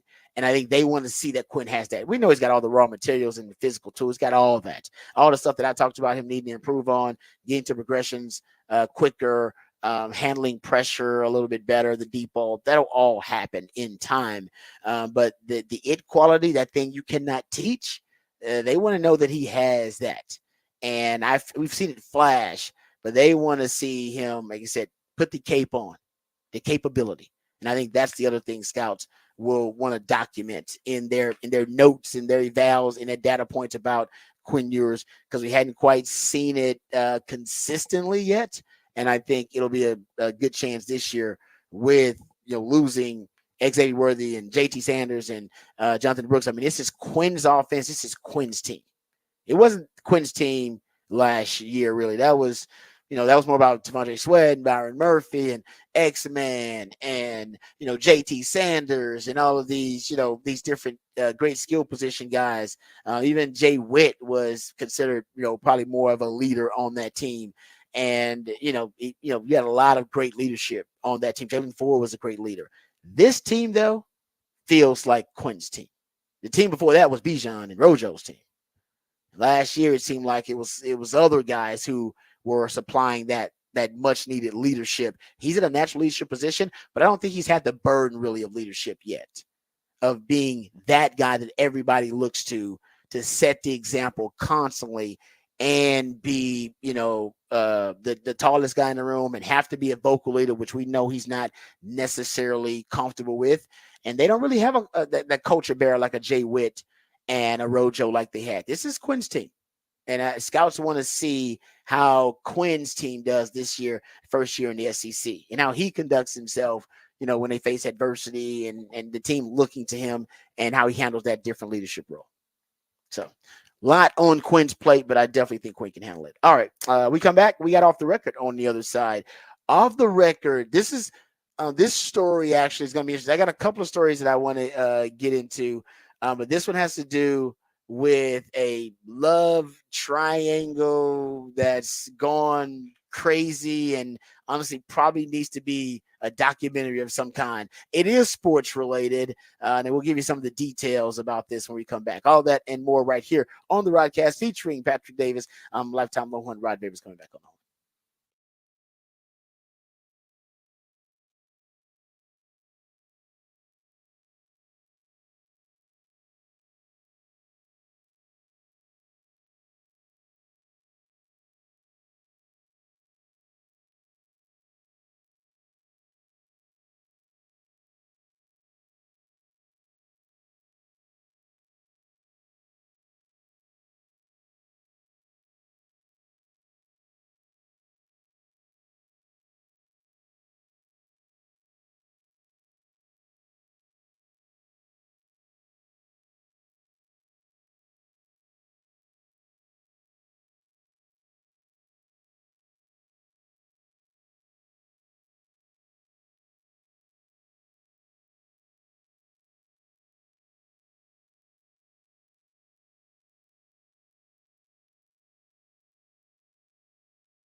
Mm.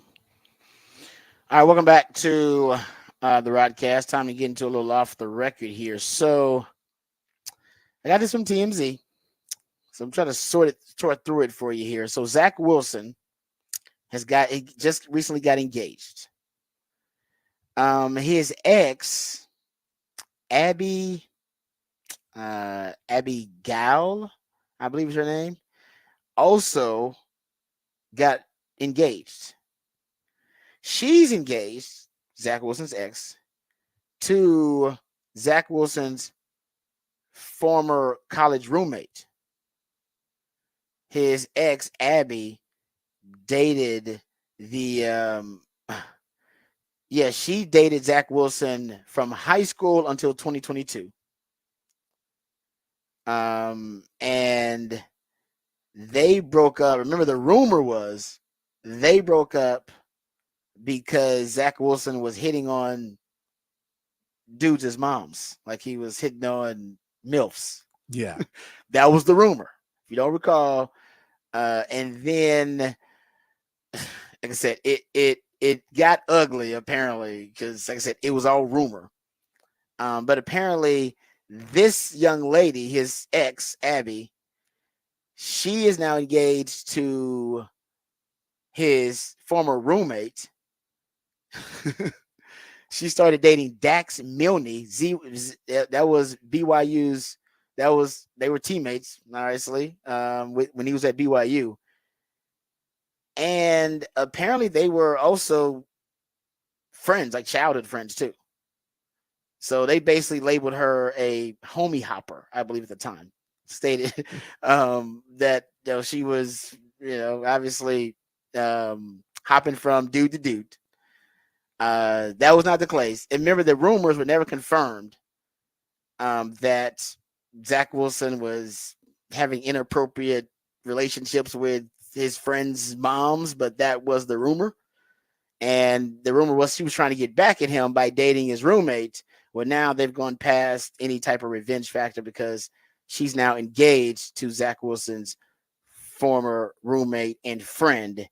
And now Zach Wilson has moved on and he's also engaged. There you go. And he's engaged to Nicolette Delano. She's a model, which is good for him. Zach Wilson. He's engaged to a model, and his ex is engaged to his former roommate and former close friend. This is Dax Milne is his name. This is all a lot coming from people that went to BYU, right?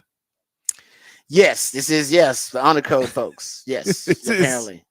Yes, that's what makes this really weird to me. This doesn't seem that crazy of, college kids just not knowing what's up. And then you kind of find yourself a little bit later in life.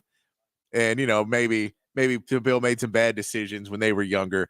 And then hopefully it all works out. It's just weird when it's BYU because it feels like that's not what's supposed to be happening at BYU. Feels like they're trying to fight this kind of thing at BYU, right? You would think. Yeah. No, it's like I said, and he's a receiver for Washington, I believe, right now. Dax Milne. So they're both in the league. Yeah, he's a receiver for Washington. Yeah, it is. It's messy. I don't know how he got that messy. So who's in the violation here? Who's more in the wrong? Who's more in the wrong? The former friend and roommate more in the wrong for dating and now engaged to the ex, or is the ex more in the wrong for dating the roommate out of revenge? I think initially, and then actually falling in love and now engaged to the former roommate. Are they both just equally wrong? Violation? They're probably wrong because odds would tell history and my experience in life and all of this would tell you the roommate and the girl were together before any of this, any other stuff happened. There was something already there. That would history would tell me of other relationships and things like this that normally if you have a roommate, because like when you go to see your friend's roommate or you either usually really like that person or you can't stand them. Very rarely is there like a middle ground of like somebody you have to see all the time that you didn't pick as a friend. That's true. You're like, about that. That's your friend. That ain't my friend. Yeah. Or you're like, no, we're best friends now too because we get along really great. So I could believe that maybe there was already something happening on that side, and then everything went south. Then they're like, well, cool, we'll just keep hooking up because we were already cool.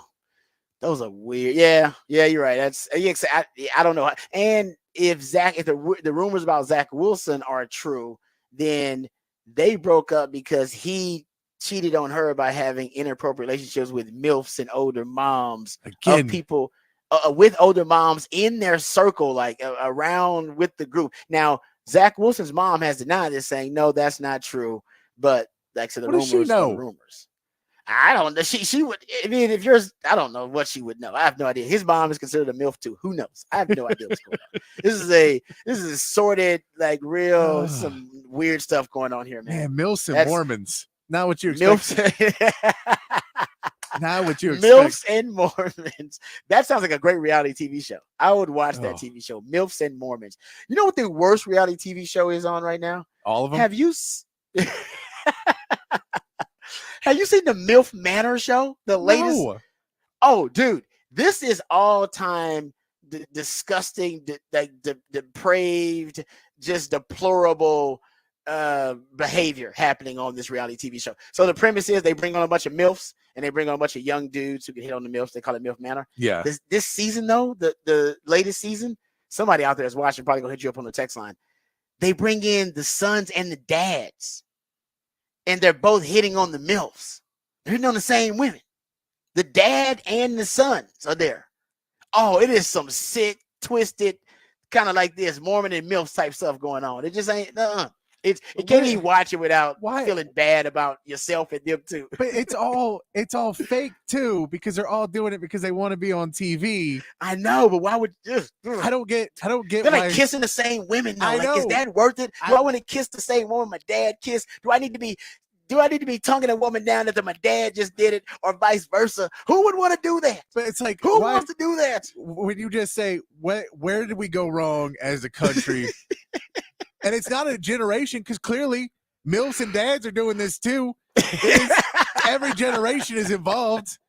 Everyone's involved in this world where instead of being like, you know what, let me work hard and try and earn my way, they go, well, mom, son, would you like to go make out on TV for everyone to realize that we're weird people? Because that'll give us our 15 minutes of fame, and then we can go show up. Man. I don't get what do you get out of that? I did 15 minutes of fame. You're right. I mean, that's essentially. But if that's the fame, right. Is it worth it? I don't think it is worth it, but for them, it is worth it. For them, I think we're in the society. I talked about this. The Kardashians, and I think Jerry Springer was probably one of the first. The Kardashians really popularized the blueprint of turning shame into fame, and then the fame will lead to fortune. And that's the reality TV show blueprint, essentially. It is. That used to be something you'd be shamed for. You're like, I'd never show my face again if everybody knew me and my dad was kissing on the same woman. Right. It's like, no. Right. Now you can turn that shame, a sex tape, into fame. Because remember, she wasn't even the most famous person in the sex tape. It was Ray J that was the most famous person in the sex tape. And then she turned that shame into fame, because everybody's like, sex tape, oh, can't show your face again. You're just considered the whore of Babylon or whatever. She's like, no. Shame into fame, and that fame into fortune. Yeah. And that is now a blueprint now, because we have no shame in society. Okay, but we used to have shame. And now even in politics, there's no shame. No. Like that's why Donald Trump is the man, because Donald Trump has no shame. He's like, y'all. The reason that y'all are behind on the new age of politics is because y'all still got shame about stuff y'all do. I have no shame. Like, no shame. I'll tell it like I see it. No shame at all. Let me ask you, what TV channel is this MILF Manor on? Oh, that's a great. Because I know this. I know this. It's this is already not. It might be TLC.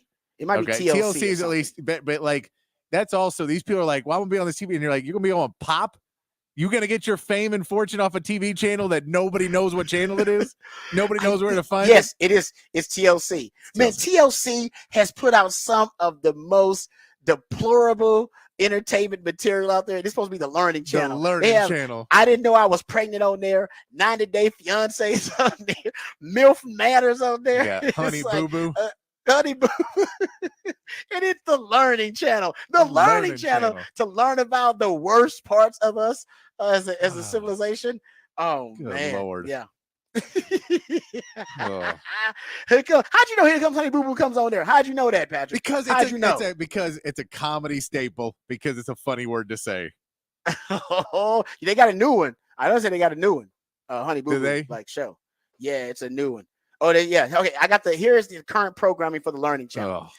1,000-Pound Sisters, Seven Little Johnstons, 90-Day Fiance. By the way, I watched some of those, so I'm guilty of 90. That's how I know about the MILF Manor, because it comes on right after 90-Day Fiance. I catch a little bit of it.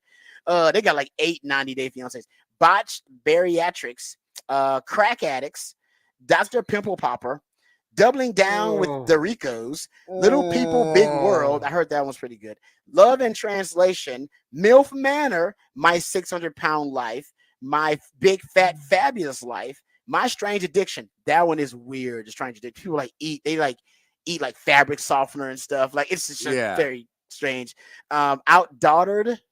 I don't know. Say Yes to the Dress, Sister Wives, Seeking Sister Wives. I think I watched that one too. Seeking Sister Wives. This is the Learning Channel. What the hell is going on? And y'all get mad at me for watching Summer League. Better than that pile of garbage. That is a pile of garbage. It is. So sometimes you got to you need an escapism. You need to escape. I don't want to escape to that. I don't want that to exist. I want to pretend that none of that exists. The Discovery Channel is one of the last channels that's trying to hold on to what their true identity is.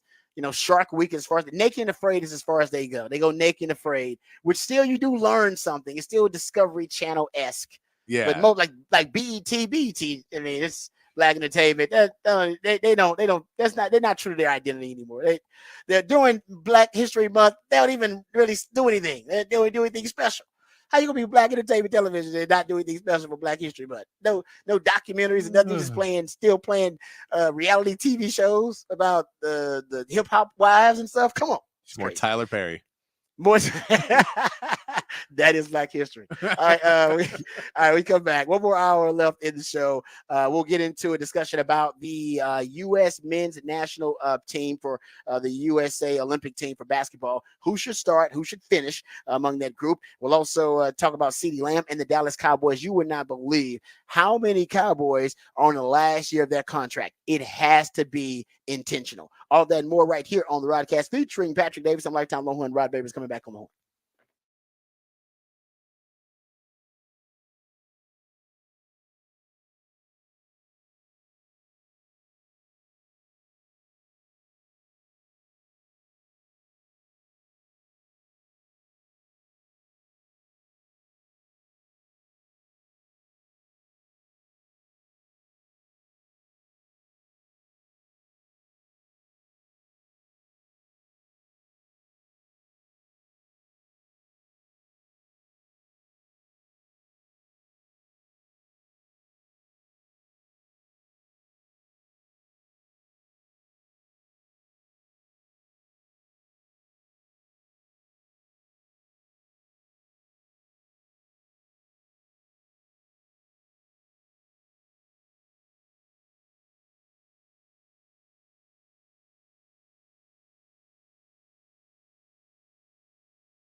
Welcome back to the Rodcast. It is a top of the charts Tuesday. That's when my man Patrick, the co-host of the show, comes up with all the musically themed days of the week. That's when he plays jams that reach the top of the Billboard charts on this day in history. So we appreciate him hooking us up on a top of the charts Tuesday.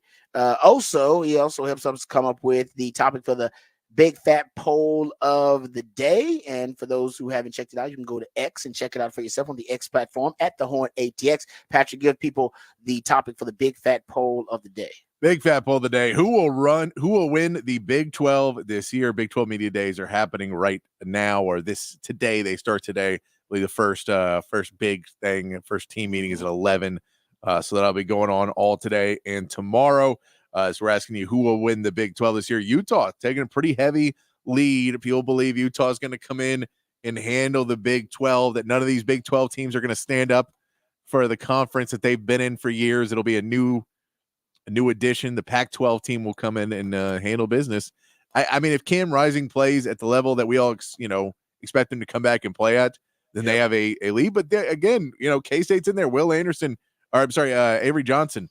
People are expecting big things from him. Yeah, he last year, man, he ran on a tear. He didn't do anything against Texas. But man, he was making a lot of defensive coordinators' life hell because they would bring him in as a running option. He and Will Spill the Peel Howard as a change of pace, and he was great. I mean, he was a guy like that. I was told was not supposed to go to Kansas State. He was supposed to go to some other school because he was like the highest rated recruit in Kansas. I believe in Kansas football in like the last 20 years or something like that in the state. I mean, from the state of Kansas there. And man, and he ended up choosing K-State. So, and that's why they were so confident letting Will Howard just leave. Will Howard's going to be starting quarterback at Ohio State potentially. And they're like, no, we're cool with you leaving because this kid Avery Johnson's supposed to be the truth. If he is, K-State's going to be a problem. It's going to be interesting. All the change and turnover with the realignment happening, it's going to say a lot and potentially be an indictment on really the media, number one, but all of these power conferences. If you can have a school or a program from the Pac-12 considered a weaker conference in the Big 12 go into the Big 12 and immediately have success. Same thing can be true for the Pac-12 schools that are now going into the Big 10. Same thing can be said for the Big 12 schools going to the SEC now. If they have immediate success, able to win the league their first year in it, it's possible y'all's league's been a little bit overrated. And it's possible the other leagues will be a little bit underrated. Let's be honest about that. Yeah. If you had Pac-12 and Big 12 teams going into these leagues first year and dominating the league, it's like, okay, well, y'all a bit overrated now, SEC and Big 10. Let's be honest. That was a bit overrated. If Cal goes in and dominates the ACC, that conference is garbage. There you go, too. Exactly. Great point. Yeah. But that's the same thing. They didn't necessarily bring in the teams that are really good right now that are going to necessarily. That's true. So I don't think that'll be as big of an impact. Of course, Texas was in the playoff last year, so they can go in and make an impact out of the Big 12. But yeah, I definitely think the Pac-12 is going to be really, really interesting to see if, because if they go in and if a Pac-12 team wins the Big 12 and the Big 10, which is very possible. Yeah, because Oregon can win the Big 10. Oregon's supposed to be extremely – they're spending all that money. Yeah. They're supposed to be one of the top teams in the country. So if we say Oregon and Oregon wins the Big 10, Utah wins the Big 12, then, I mean, it's hard to, then that conference, you first of all then have to look at the commissioner of the Pac-12 and go, how'd you screw this up so bad?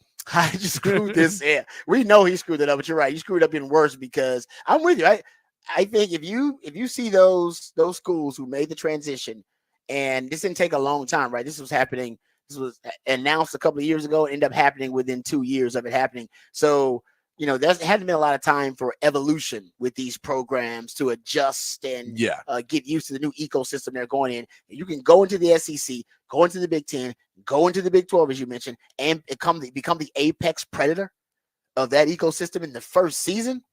And it's possible we've been overrating those conferences just a little bit, and maybe underrating the Pac-12 and maybe in the Big 12 if Oklahoma and Texas can go into the SEC. I think it's more about Oklahoma because Texas looks like they're going to have success. But yeah, regardless. I mean, if Oklahoma goes to the SEC and makes some noise, the SEC is a bit overrated because they shouldn't do that this year. Oklahoma shouldn't.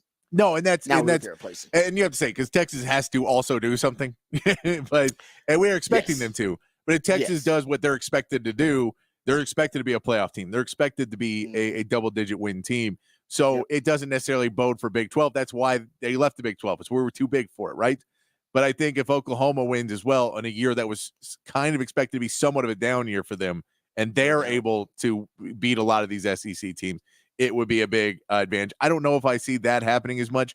I do think Oregon is a team like USC. I don't know how they're going to handle in the Big Ten because that's a team that doesn't seem built to handle good defenses, and they don't seem to want to play defense. So I don't know what that's going to end up being. But Oregon's built to beat. Oregon's about to win games against anybody. Mm-hmm. So you're right about that. So that's that you could see two Pac-12 teams win two different conferences this year and not exist anymore. But yeah, I don't see Cal or what's it, Stanford? Cal and Stanford are the two that went to the ACC. Yep. And you got, was it SMU's in there now too? I think SMU's in there too, but I think those are the two ACC Pac-12 teams went to the ACC. No, you're right. Any of those new additions to those power conferences, if they come in and you start seeing if multiple teams are having, great years, first year in those conferences, it's possible that we've been overrating them just a little bit and underrating the other ones. All right, so go check out the topic for the big fat poll today. Utah right now running away with that poll, as I can see. Right now, 63% of the fans say Utah is going to be your Big 12 winner. We shall see. Kansas State and Oklahoma State right now tied at 17%, and Colorado bringing it up a rare 3%. All right, before we get into a conversation about U.S. men's basketball, we're also going to talk about CeeDee Lamb and the Cowboys a little bit, and I'll tell you why you should be a little weary, a little worried about the Aggies and their passing game coming up this season. We'll get into that too when we go into Rod's Rant of the Day. But first, let's get updated. Let's get educated and informed on all the top stories of the day with Patrick Davis and the Horn Headlines. All right, your Horn Headlines brought to you by Top Gun Rentals and Lawn Equipment. In the MLB, the Astros send Roniel Blanco to the mound tonight, beginning their series with the Florida Marlins. The Marlins are currently on a 6-game home win streak, while the Astros have ridden a hot streak to within 2 games of the lead in the AL West. The Astros will still have to deal with 2 star players, Kyle Tucker and Justin Verlander, being out a little longer, as new reports indicate that both players will not be able to return until after the All-Star break.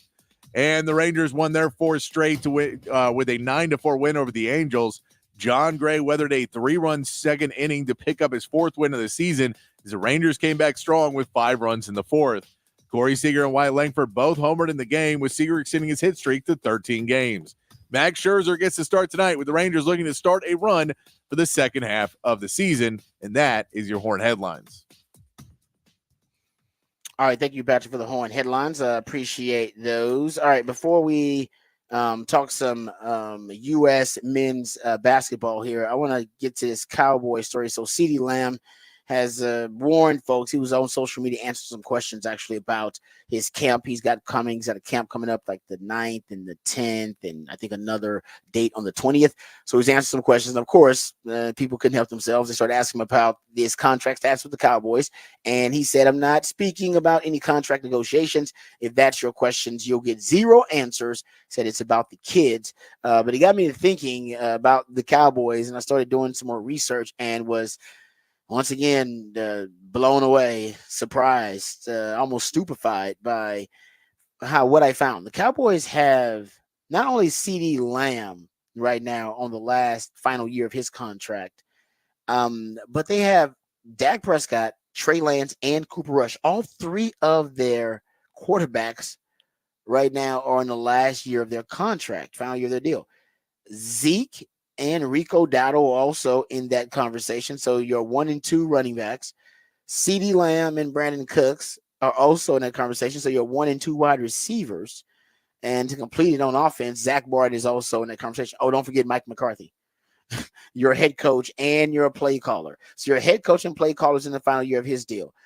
your top 3 quarterbacks, Dak Prescott, Trey Lance, and Cooper Rush, final year of their deal. Top 2 running backs, Zeke and Rico Dowdle, final year of their deals. Top 2 wide receivers, CeeDee Lamb and Brandon Cooks, final year of their deals. And your top offensive lineman is in the final year of his deal. That seems intentional. There's no way that is coincidence. There's no way that is a perfect storm of circumstances. No, because you got there are too many people in your organization who have roles and responsibilities, whether it's your capologist or whether it's your GM or, player personnel, depending on how you want to allocate or depending on how you want to delegate, I should say, those responsibilities. It's, there's somebody's going to ask, hey, this guy has 2 years left on his deal. Are we going to extend them? Are we going to let them play out the last year in their deal? Are we expecting them to hit free agency? Should we trade them? These are the conversations you have within your front office. So you've had, I'm sure of it, those conversations have been had. Hey, this guy's coming up in his contract. Do we want to re-sign him? Do we want to trade them? Do we want to cut them? Do we want to let them play out the last year on their deal? Do we want to play hardball, lowball them? How is the negotiation going to go? And yet, with all of these players, I mean, these are starters for you and crucial pieces for you. And yet, you end up in a contract year with your starting quarterback, starting running back, starting wide receiver, best guard. By the way, DeMarcus Lawrence is in the last year of his deal. That makes more sense, though, just because of his age. But it seems to me this is intentional, and you are putting yourself in a position to overhaul the offense if necessary. And hopefully this is a sign that you're going to re-sign Dak, you're going to re-sign CD, but what the price tag is going to be. It's going to be upwards of $93 million a year just for those 2 players. Dak's going to get his $60 million and CD's going to get his $33 million. And you understand spending that kind of money on offense, in addition to paying Zach Martin maybe top dollar and getting a really costly number 2 receiver and a costly number 2 running back and a costly backup quarterback, you're going to be spending so much just on 2 players. You may have to go with the cheapest possible option at a lot of positions, and you may have to get discounted talent through the draft or, latent free agency guys signing mercenary deals to fill in the gaps on offense, because 2 players costing you damn near $100 million on offense, that's a lot. And not a lot of teams around the NFL are going to have to deal with that type of financial burden. So the only way this would make sense is if they know they got to pay Dak and CD, and they're just going to clear out the rest of the offense with cheaper options at the number 2 receiver, at your running back position, maybe through the draft, at the backup running back position, at the backup quarterback position, and everybody else right now who may be more costly options like a Trey Lance and like a Brandon Cooks, that those guys will be replaced with cheaper options. That's the only rationale that I can come up with, and that makes sense for why the Cowboys have put themselves in such a contract conundrum. That's the only thing that makes sense. Yeah, I mean, I think that it's almost it. But I think like they've put themselves in position that, okay, well, we're going to be able to rebuild because, we're looking at this and we think we're going to be competing in 2 or 3 years ago, 4 years ago, when you start signing contracts and drafting guys and you're trying to place it around to make sure everybody's contracts align so you don't have everybody come up on the same year. And then it just, you get to a point where you say, no, let everybody run out here because this is where we think our first window is going to close if we won 2 Super Bowls, and then we'll be able to go from there. And they didn't win the Super Bowls. So now they're questioning, okay, well, the plan was do exactly what you're saying, but that was the plan with the wins already. Yeah. We didn't get the wins. So if we didn't get the wins, now do we move on completely? Do we say it's goodbye to Dak and then say that gives us a little bit more money to play around on our offense? But if we do that, do we keep CeeDee Lamb? But you kind of trade. Everything seems like it doesn't make sense, and I don't want to go over the top of what this team is doing until we get through camp. Because once we get through camp and they haven't done anything and there's no contracts, then we can start to hit the panic button and say, I don't think they know what they're doing. Or they know what they're doing and I don't agree with it. Yeah. But until then, I still have to feel they're going to sign at least one of these guys before the end of camp. I don't see how. I'm with you. the other option to me is kind of a doomsday scenario Yeah. because that would letting them play out the last year in their deals would be the most irresponsible thing, almost borderline general manager malpractice. Because if you not want to keep them, okay, that's fine. You got to trade them. Yeah. You got to get something in return for them. So that is the other conversation you're going to have if you're not going to sign them. But I'm with you. I think Dak, once they go to Oxnard, I think Dak gets done. CD gets done. They know unless Tyreek Hill, I guess, could renegotiate his deal. He's been talking so he could get some more money. Amari Cooper is another wide receiver that could get more. We know Jamar Chase is going to get paid too, but I don't know if they're going to change what the price tag is on CD right now. Yeah. I don't know if that changes the CD price tag, and I don't know if Dak's price tag is going to change now because after Trevor Lawrence got his deal, $55 million a year. I mean, there's no stop. Dak's got all the leverage he needs. I mean, it's unless literally he goes out there and has a catastrophic injury that ends his season, he's going to be getting paid more than $55 million. Yeah. Probably $60 million.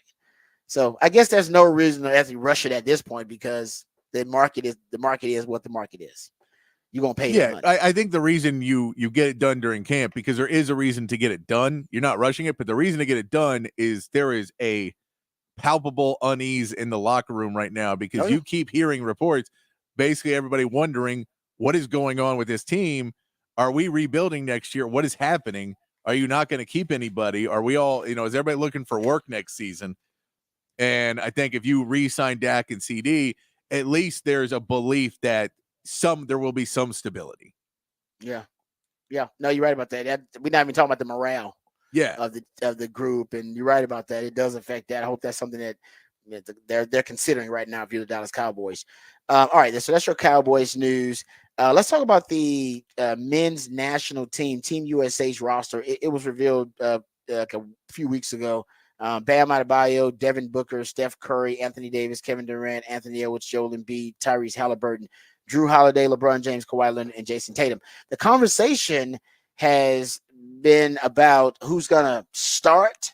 And I even like the conversation that you had there, Patrick, about who's going to start and who's going to finish these games. Yeah. Who's going to be your best starting five and who's going to be the best closing five, I guess you want to say, out of this group. And what are your thoughts about this? Because there was some talk that LeBron James may not start. Then I saw, this came from the New York Times, says James coming off the bench probably won't happen. I spoke with 2 USA basketball sources and both cast serious doubt on the idea. James, the sources said, will likely play point forward for the Americans as a starter, moving Curry off the ball. So they're implying LeBron and Steph are definitely going to start. I heard Anthony Edwards. Do we have that Anthony Edwards sound? I heard Anthony Edwards saying, and I don't know if he's been told this or he's just the way he feels, that basically the offense is going to run through him. Just kind of what Anthony Edwards is saying from the T-Wolves. Here's Edwards. I'm still the number one option. I mean, y'all might look at it differently. I don't look at it differently. And how does that manifest? How do you go about it? Yeah, I just go out there and be myself, shoot my shots, play defense, and they got to fit in and play around me. That's how I feel. All right, so there you go. And they said they're going to adjust to him. So Anthony was like, "Hey man, I'm getting mine," and that's great. Then you don't play. Like I don't get. I get the theory, and I don't think he means it. I think he's just saying stuff. I think a lot of these guys are going to say stuff, and they're getting to practice, and they have respect for the game of basketball. They have respect for all these other guys, and they'll go play, and they'll say, "Okay, no, I'm going to find the right pass, and I'm going to go." But to sit there and say the rest of the league has to play around me. By the way, I wasn't in MVP voting. By the way, I wasn't in the NBA Finals. By the way, I'm not one of the best 5 players in the league right now. By the way, I could be in the next couple of years, but I'm not. And I'm going to go against guys that are have established themselves and done all that. And I'm going to go, you play with me. I go, cool, you're off the team. We'll go get Jaylen Brown. I don't care. We'll go. Jaylen Brown with 0 practice will be better than an annoying Anthony Edwards. And so I get these guys are trying to show what they are, and they don't want to get the sound clips of being, they want to have their clips of them saying whatever they're going to say. That one of the things you saw that came out that went viral a little bit between basketball circles was them running drills, and they were running just regular standard drills that everyone ran in high school and middle school. Like these are drills that everybody runs, defensive drills, and you see everybody out there running those. This is a team that is going to play basketball because they want to go win. Yeah. You know, I don't think there's anybody. So there's a lot of narrative of it that's coming out where people are trying to, you know, Jason Tatum, no, I'm an elite. I'm sure he wants to be a starter, but look, you didn't even win finals MVP on your own team. That is true. So go out there and prove it, but go prove it on the court. You know, you save all the proving it by talking to different people and trying to go up there. And, you know, a lot of these guys, I'm sure, are getting riled up a little bit before they play you that 14-second clip of somebody saying something viral. Oh, yeah. You know, they kind of ask them leading questions. But there's a lot to it. If the team wants to be all me first, then they're not winning a gold medal. There's enough good players around the world now that other teams are going to go after them. They know what the weaknesses are, but if they want to play, they're insanely talented. They can go out there and do a lot. They have good defenders on the team. They have people that can play really good defense. They have good rebounders. They have everything they need to have. But yeah, it's frustrating because the narrative is we're trying to break this team apart before it even starts. Every narrative from American media is, boy, how isn't it going to be great when these guys get into a fist fight at midcourt? Like, why are you not rooting for your team? It's just weird. It's a weird narrative that the media is putting out right now. It is a weird. No, I agree with you, and it's and I guess some of the players, some of the younger guys, aren't helping the situation either. And then in LeBron's story, I mean, but it seems like to me almost ceremonial. There'll be a ceremonial respect for the older guys that they'll get the nod. The KD will get the nod. LeBron will get the nod. Steph will get the nod. Hell, Embiid's an MVP. That those guys will get the nod. Hell, I don't know. Maybe it'll be Anthony Davis because he's a champion too. But the older guys, they'll start. And then it'll be up to kind of what you said about the coach, the matchups, and who's playing well about who finishes. Yeah. And that's probably way more important than who starts the game anyway. Yeah, I mean, because it matters who goes out there and plays. I mean, and you can say there's different players. KD's been really good in Olympic play, but I like one of those guys that, you know, was never thought of as a great team player necessarily throughout his years was Carmelo Anthony. Carmelo Anthony was a guy that, you know, maybe didn't have the best reputation, didn't like playing for George Karl at all. That's well documented. And even on the Knicks, you know, he wasn't necessarily the hardest worker. That dude dominated Olympic play because he wanted to go out and represent. He wanted to go play against and the Olympics, show who he could be and go with the best players in the world. And we know we're not spread out over 30 teams now. And this is deep, you know, best players in the world playing against each other. I want to go out there and show, and that dude would dominate. I think you'll see more of that. I think there's more actual camaraderie in the NBA today than there used to be when it was, the dream team and that. These guys are all friends. I don't know if it's going to be as bad as people want to make it to be. It's just a weird narrative that is being spread now about Team USA everybody wants to. Well, yeah, they should all. They're all starters. We all get that. But if you're worried about that in Team USA basketball, you're worried about the wrong things. And I find it hard to believe that when they were making the selection committee, that wasn't a thing that came up. Would you be okay coming off the bench? Would you be okay with doing this? Because if someone said, no, I got to start, you'd be like, well, go get somebody else. There's other good players. Like I just said, Jaylen Brown's not on this team. Right. Jaylen Brown is a really good player. You could take him and put him in, replace one of those shooting guards. So I don't think it'll be as big of an issue as what it's being made out to be.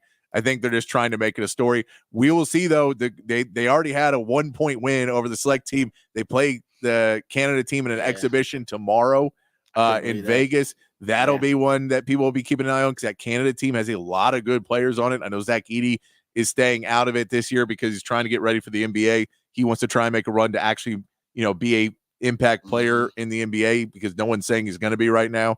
But yeah, there's going to be some good teams. And as we get closer to it, it's going to be a really fun Olympics to watch basketball, but it's not going to be like the Dream Team where they win every game by 90 and then go sit on the bench. Yeah, because like you said, the international competition now is just too good. Yeah, and there will be games like that. Like there are going to be some games where you can get away with it. Yeah. But when they play the South Sudan, they're going to beat the hell out of this. Yes. I'm with you. No, you're right about that. The showcase schedule, you pointed out they got to play Canada. That'll be tomorrow. Then they play Australia July 15th. They play Serbia July 17th. They play the South Sudan July 20th, and they play Germany July 22nd. That's the end of their showcase games. And then you got the Olympic schedule starting up July 28th. They're going to play Serbia. Yes. July 28th. Yeah. Then they'll play South Sudan July 31st, Puerto Rico, and then after that, quarterfinals, semifinals, and the gold, bronze medal. Yeah, man, it'd be such a disappointment if this dream team doesn't win gold. Anytime the dream team doesn't win gold, it'd be disappointing. It's happened once? Is it one time they didn't win gold? When they won that, and then they had the redeem team the next year. Oh, the redeem team. That's right, the redeem team. That's right. Was it Manu that was part of the team that upset him? Spain. Was it Manu and his? Sorry, Argentina. Argentina. Yeah, I think I want to say Manu had something to do with that too, if I'm not mistaken. All right, there you go. So some breakdown about Team USA. Probably a lot of manufactured drama for no reason, but there's a lot of talk about who's going to start. Jason Tatum, though, there's a lot of talk about if he's going to end up starting because it really does. It picked up right where it left off from the narrative about him in the finals. Is he going to start in? With this group? But I love how you put it though. These younger guys, I don't know how old is Jason Tatum now. 26? 26. Oh, he's really young. Yeah, he's really young. young. These guys, we got another Olympics coming because now we know how that stuff works. Those guys, I think those guys will be. Those guys should probably be more respectful to the vets, the GOATs who've already done it. Yes. Yeah, I'm with you. All right, we come back. We'll get into Raj Ram today. I've been doing some research about Texas' upcoming SEC opponents, and I want to get into a conversation about who's going to be the best passing attack Texas Longhorns are going to face. This team will probably surprise you, but when you start breaking it down, they may be one of the most dangerous passing attacks Texas will face this upcoming season. We'll discuss it on the other side, right here on the Rodcast, featuring Patrick Davis and Lifetime Longhorn. Rod Davis coming back on the horn.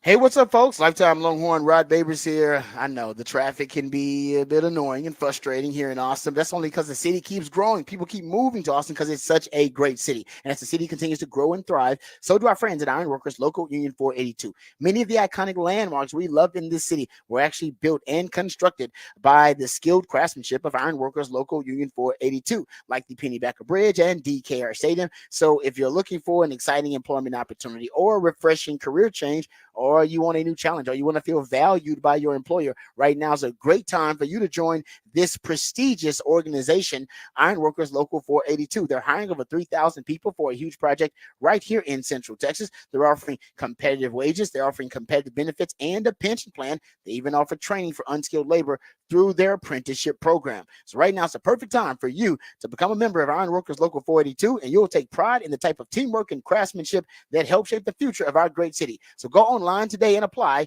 at ironworkers482.org. That's ironworkers482.org.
All right, welcome back to the Rodcast. Time to get into some Texas football conversation. Now, I've been looking at some of Texas' upcoming opponents, doing some research about the upcoming opponent Texas is going to face, and I've been trying to look at some of the passing offenses because, in the SEC, you don't face offenses that are built on spread concepts as much.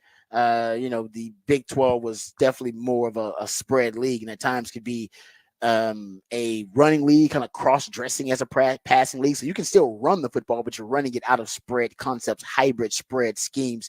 You get more power concepts, more power personnel groupings, just more power football in the SEC. It's a line of scrimmage league. So I was trying to look at the passing offenses that Texas will have to face and who are going to be probably the toughest passing offenses to face. Kind of narrowed it down. Oklahoma may end up having the best complement of wide receivers you're going to face, but you don't know really what you're going to get in Jackson Arnold, who's unproven, and largely they have to replace their entire offensive line, and they got a new offensive play caller and a new offensive coordinator there. Carson Beck is going to be the best quarterback you play. There's no question about that. But then I'm not really sure about the skill positions there at Georgia and the receiving production they're bringing back overall. So I was looking at dog stats, and they had a really good analysis here about receiving production returning. So they looked at SEC total receiving production returning, and they looked at all the different stats: targets, yards, snaps, receptions, touchdowns, drops. And then they went deeper into this deep dive, not only looking at every team in the SEC, but looked at the actual individual returning receivers in the SEC. And they also looked at the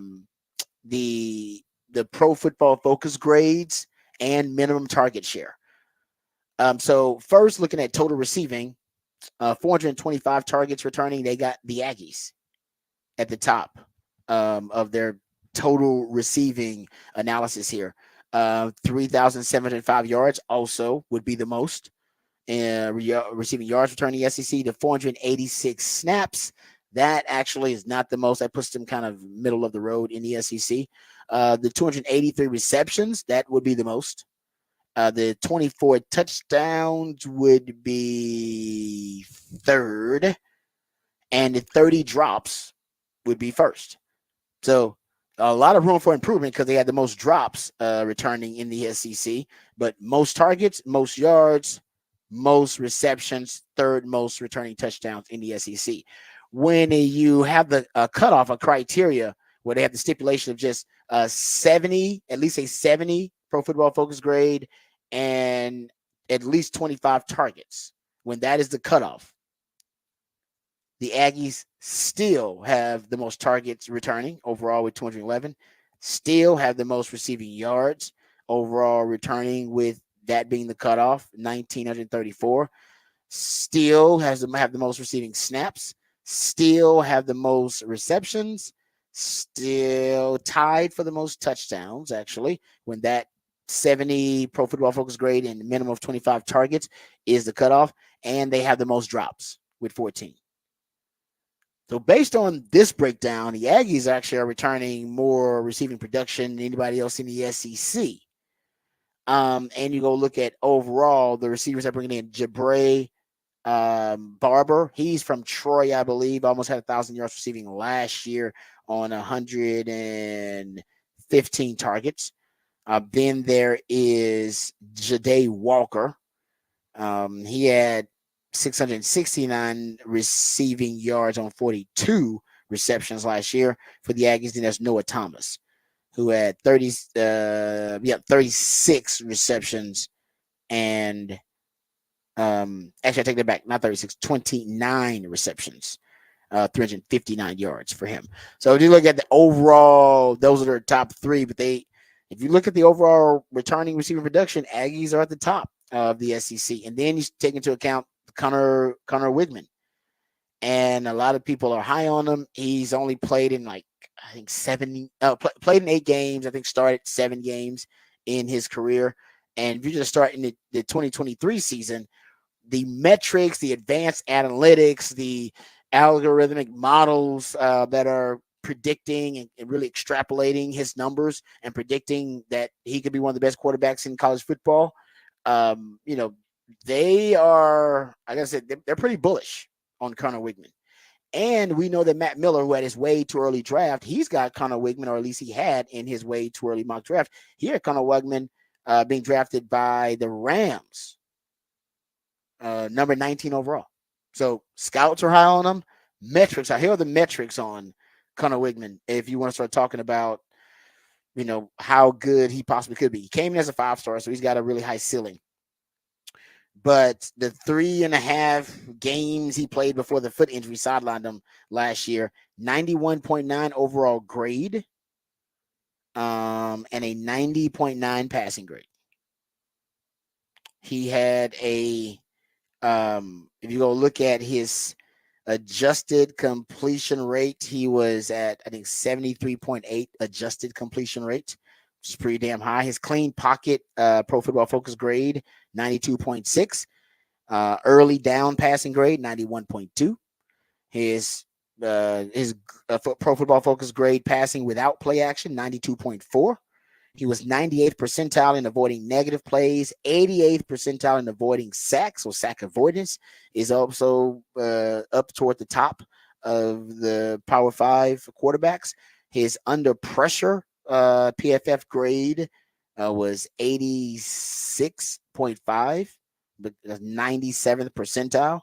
And on third and 7 or more yards to gain for a first down, he had an 87.9 PFF grade. So like I said, the metrics and the advanced analytics really like Connor Wigman and think that he's a next level prospect, and he's got some real impressive raw tools as a quarterback. But you combine that with the kind of returning production that I just went through with A&M, and you combine, if you extrapolate, now he only played last year against New Mexico, Miami, Lou Monroe, and Auburn. So going through an entire SEC schedule, that's a lot different. But I will say the Aggies, they probably have the most drastic range of outcomes in any of the predictive models that I've seen. Like, there's some people that think they can be good enough to be, better than Texas next year and contend to make a college football playoff. And there's some people that think they might barely scrape by and make a bowl game. Like, I don't think there's a team out there that I have seen previewed and talked about in college football with a more drastic range of possible outcomes than the Aggies. I mean, think about it. They like I said, once again, the analytic models, they like the Aggies a lot. They got them. FPI has them 14th. SP Plus has them 13th. Basically, the SP Plus and FPI say that the Aggies are going to be the fourth or the third or fourth best team you're going to play. Because Michigan and Georgia, of course. Georgia is number 1 in FPI. They're number 1 in SP Plus. Best team you're going to play. Michigan is 5 and 12. 5 in SP Plus. They are 12 in FPI. So they got Michigan's basically the second or the third best team you're going to play. FPI has Oklahoma 8th. So the FPI has the Aggies as the 4th toughest game for you. SP Plus has the Aggies as the 3rd toughest game for you. Either way, but especially when you talk about the environment and having to go on the road, that's going to be a tough game. So, and by the way, the Aggies are pretty much favored in every game. Now that Notre Dame game for them is a pretty much, I think, a coin toss. It's considered a push. They're not favored versus Texas, but every other game they're favored in. So they could end up, if they could be 7-0 when they play LSU if they beat Notre Dame early on. They got to play Florida early on too. Just throwing it out there. The Aggies, we haven't entertained the possibility, but it's possible the Aggies could be good when Texas plays them. Like, it could be good. They could be an 8-win team by that time. And that would mean the Aggies are pretty damn good. And the only reason that they would be pretty damn good, the only way they're going to be pretty damn good is if Connor Wigman stays healthy, and if Connor Wigman lives up to the expectations of them saying basically this guy has first round potential as a quarterback, which I think everybody agrees he does. But living up to those expectations, meeting those expectations are very different than them extrapolating them with advanced metrics. But if you look at Pro Football Focus grade last year, only one quarterback in the SEC had a higher Pro Football Focus grade. Like I said, you got a much smaller sample size with Connor Wigman, but he was at 90. His overall grade was at 91.8. Matter of fact, I take that back. He had the highest Pro Football Focus grade. Carson Beck was at 91.6. Jackson Dart was at 91.2. Quinn Ewers at 86.8. I'm not saying Pro Football Focus is the end all be all. You got to take it with a grain of salt, but like I said, the metrics really like him. His rating, 910 rating for him, for Carson Beck. Connor Wigman got a 990 rating. Like I said, the metrics like him and think he's going to be good. If he is, in fact, ends up being that good, then Aggies might be really damn good. And their passing attack could be very underrated. He might be the second best quarterback Texas faces on the schedule this year, depending on what Jackson Arnold does. And they might have the second best passing attack that Texas faces this year, depending on what Oklahoma and Jackson Arnold does and what Carson Beck and Georgia ends up looking like. All right, so there you go. A little breakdown, starting to do some a little SEC research. SEC Media Day is coming up, so I'm starting to look at the schedule a little bit and do some research. Tomorrow I'll have some more SEC trends that I think favor Texas, and we'll get into that when we go behind the burnt orange curtain tomorrow. All right, coming up next, we'll get to Who Said That. That's when my man Patrick plays bits of audio, pieces of audio, sometimes from the sports world, sometimes beyond the sports world, and based on the context clues or based on the familiarity of the voice, you're supposed to identify and recall who said that.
All right, welcome back to the Rodcast. It is a Top of the Charts Tuesday. That's when my co-host, the Idealionaire Patrick Davis, plays jams that reach the top of the Billboard charts on this day in history. Oh, yeah, I remember this one. It's getting hot in here. Yeah, it's the jam back in the day. Yeah, because this made women want to randomly take their clothes off when they start dancing. I don't even know why, but it's like, kudos to Nelly. Make the song to make women want to take their clothes off, randomly dancing. I love it. It's great stuff. Appreciate your work, Nelly. Appreciate your work there, Nelly, no doubt. All right, appreciate your work too there, Patrick. I know you don't watch a lot of movies, but you've seen the movie Gladiator before, right? I've seen pieces of it. I've never sat through Never the whole seen thing. the whole thing, never watched the whole thing. No. Gladiator. Great movie. Great movie. They're redoing it. They got a Gladiator Part 2 coming out with Denzel Washington actually playing one of the villains in it. I've been seeing the trailer on my timeline all this morning. Excited about that. Not gonna lie. They are running out of ideas though. Did Gladiator need did we need a sequel to Gladiator? No, but that's what happens when you promote people who talk big but don't think big. Yeah, it's like we didn't need a sequel for that. It was fun. No. It was good. Stand alone. I'm sure it'll be great because Denzel's great in everything he does, but not sure we need a Gladiator 2 sequel about that one. So anyway, that's out there. So we'll get into it a little bit tomorrow and off the record. But right now, time for Who Said That. That's when my man Patrick plays pieces of audio, and based on the context clues or based on the familiarity of the voice itself, hopefully you can recall and identify who said that. Tension. Were you online on draft night when everybody was saying it's hard not to hear what they got to say about you? You know what I'm saying? It's like, yeah, because especially then you could just make up lies, like, and everybody gonna believe you. Like, you could just press the KD want to leave button anytime you want some attention. you think it's a button? Yes, it's for sure a button. What else is gonna get people going around this time besides the journeyman is leaving again? That storyline gonna always hit. You know, the people. Yeah. You know what I'm saying? That's why they see the alerts on ESPN on your phone. Oh, KD's thinking about leaving. That's how big that story is, which is whack. Because I'm talking to Phoenix every day. Since the season ended, like our GMs, coaches, everybody, we've been locked in. So it's like to hear somebody say, well, Phoenix wants to get out of the KD sweep. So I'm like sitting there like, where's this coming from? All right, there you go. That's Durantula. That's Kevin Durant. Where's it coming from? KD basically saying anytime you want to get some clicks, all you gotta do is say, I think KD might be on the move or KD might be traded. He's probably right about that to a certain extent. He is. I mean, there's always, because basically I know how a lot of this stuff starts is you have people that do shows like ours, and then you have thought experiments where you say, well, what can you do? And you look at Phoenix and you say, this roster is probably never winning a title. So what can they do to fix their team? And then as you build and extrapolate from that, it grows. And then someone hears that and they think, well, that makes sense. So clearly Phoenix thinks that, because if the rest of us agree with this, then Phoenix has to think it. And then you realize Phoenix does not think that. It's like, hey man, we need something to talk about. So we love thought experiments or hypotheticals, and all it takes is one cool like hypothetical, and then it goes viral, and then and you talk about it on the big show, and then you're right, and everybody's discussing it like it's a real actual story. And it's like, no, it was just a we know at the midway through this season, people started already saying Wemby was going to be asking out. Yep, I remember that. We got halfway through a rookie season, and people were like, you know what? They should trade him already. You're like, come on, that's just jealousy. Honestly, that's not even thought. It's like we're just jealous, and we're hoping that he doesn't like San Antonio as much as he says he likes San Antonio. Yeah, but he does. People who've never been to San Antonio be like, it can't be that nice. It can't be that nice. It's like when you see that really smoking hot 10 with a dude who's kind of a 7, you go, well, how is that possible? That's how people see Wemby in San Antonio. Anytime you see it, you go, he must be rich. Yeah, he must be rich, or he must be packing. That's Wemby. All right, we come back tomorrow, same time, same channel. Thank you, Patrick, for everything you do. Remember, the revolution will not be televised. We talk about it right here on the Rodcast. We love you guys. We mean that. Take care of yourselves, but more importantly, take care of each other. Until next time, hook 'em and peace.